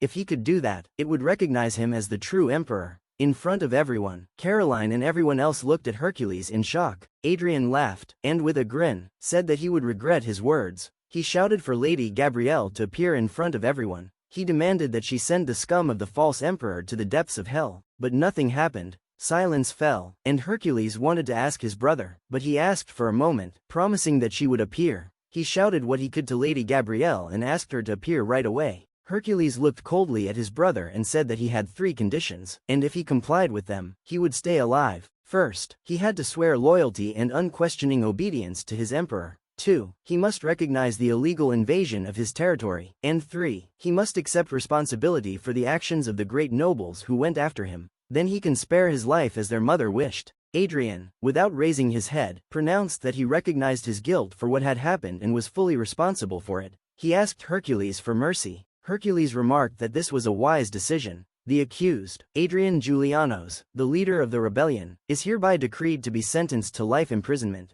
Hercules demanded that he be taken back to the dungeon. As soon as the soldiers wanted to take Hadrian away, the guilty man cut the ropes with scissors and slashed the soldiers. He shouted to Hercules that he was about to kill him, and tried to attack him. At this point, Caroline pounced on Hercules to cover him, while Christopher and Galfes prepared to repel Hadrian's blow. Just then, the very archangel Gabriel appeared right in front of everyone's eyes, mentioning God and saying that this was not the way to do it. Hadrian looked at the archangel in shock. He asked her, in horror, why she was defending this false emperor. After all, she herself had said he was the true emperor. Everyone around him couldn't understand who he was talking to. No one could see anyone. The girl laughed and said that she didn't tell him about the murder. She said that the impostor was Hadrian himself, and advised him not to try, for he would never be emperor. He didn't understand what she was saying, because he was chosen by the gods, just like she said. The girl smiled and said that it could not be true for one reason only. Reincarnated Gabrielle showed her true colors. She was the demon Hercules. Hadrian froze in horror, and Hercules gloatingly looked at his brother and wished him luck. Hadrian was simply out of his mind. He shouted various insults in his brother's direction. He demanded that he give him back his crown. Galfes called him a freak, noting that he had finally lost his mind. Christopher said that under no circumstances should this be mentioned on His Majesty's grave. The devil is that lay in the air behind the emperor's back, asked to accept her congratulations. Thus all the guilty were punished. Thanks to that, the festive banquet went off without a problem. And finally, there was one more thing. Hercules looked and asked the man if he could guess why he was here. He was addressing Aulman, who was looked at angrily by the general and Galfes. Oscar bowed before the emperor, saying that he had bared his sword against him and was ready to suffer any punishment. Hercules said he had it all wrong and he wasn't going to judge him. He looked at the 2 men and said that these 2 old men were bullying Oscar. Hercules had a proposition for Oscar. He wanted him to become a general, which shocked the boy. He didn't understand how this could be. Since he had fought on the enemy's side, Hercules said that he had been watching him in the house of all men for a long time. However, since the head of his house sided with Hadrian in the fight for the throne, he had to be arrested and stripped of his lands and rank. When the head of his house decided to side with Hadrian, he had to follow them, and had no choice. Thus he found himself on board a sinking ship. For this reason, his house fell under the crush. He had greatly affected the course of the war, but Oscar was sure that he was not much suited for the role, and there were others who would be better suited for the role of a general, but Hercules didn't know what he was even talking about. After all, he was the one who was able to break out of the encirclement. Oscar was surprised that Hercules saw this. The ringing tactic was designed to sow panic in the enemy ranks by depriving them of the ability to resist, but he escaped the ring of this torture while inside the ring. Under the onslaught of enemy forces, he remained calm, and thus was able to save the lives of his subordinates under equal circumstances. Anyone else would have thought it impossible. Hercules praised his leadership skills, and the mighty army needed outstanding generals. Hercules said that with his help, their army would become even stronger. Also, he thought that this was a great opportunity for him to restore the honor and glorious name of his house. Oscar was most grateful to his majesty. The house of Allman owed him a debt of gratitude. Hercules asked not to speak of this trifle. House Allman was henceforth at his complete disposal, and they would do anything for the future of the country. Most of their family members were stripped of their nobility status and sent to jail. Although they escaped the highest punishment, the imprisonment broke the head of their house. Because of this incident, their house suffered a lot. If he agrees to His Majesty's proposal, he can restore the former glory of the house of all men. In addition, Hercules turned a blind eye to all the crimes of his family. After all this happened, His Majesty personally invited him to join him and recognized him as worthy of his trust. Oscar bowed and asked him to take care of him as he didn't quite have enough experience. Yet Hercules smiled and hoped that he would work well with these old men. Oscar smiled and agreed with him. Finally, it was all over. The two glasses clinked against each other. In a dark room lit only by candles sat Caroline and Hercules. Hercules agreed with her. After dealing with his father's former vassal countries, his older brother immediately rebelled. Who would have thought that the emperor would have so many worries? But thanks to that, after working so hard, all the food seems especially delicious. Caroline smiled and said that the head chef has really come alive lately. She was happy to hear that Canner-san was still able to influence the chief. Hercules looked at Carolina while sipping from his glass. He moved closer to her face and asked why she was talking about other men when they were alone with her. Caroline was confused and said that wasn't what she meant. She said she had been waiting for this opportunity for a long time, too. Hercules stared at Caroline in her shirt, who looked at Hercules incomprehensibly. Hercules smirked and assumed that this was the reason why she had chosen such a revealing outfit. He still couldn't forget how she had blushed in that maid's costume. He laid Caroline down on the couch and stroking her cheek, he offered her to be his wife. The girl was surprised at such a proposal. Looking at the grapes, Hercules broke off a sprout and wove a ring from it, putting it on Caroline's finger. Caroline looked at her hand. Taking the girl's hand, he said that he loved her and would like her to be his consort. Together, they could build a bright future for this country. Caroline burst into tears. She smiled sincerely and agreed with His Majesty. The people welcomed the emperor, who was able to breathe new life into the Lemurian Empire, which was once on the verge of falling into the abyss that spanned 3 continents. His name was Hercules. The first his exploits his reign under the title of Emperor of Divine Light, the story of the emperor who conquered 3 continents. His story continues now. Hercules, accompanied by Caroline, waved with a smile to all the people.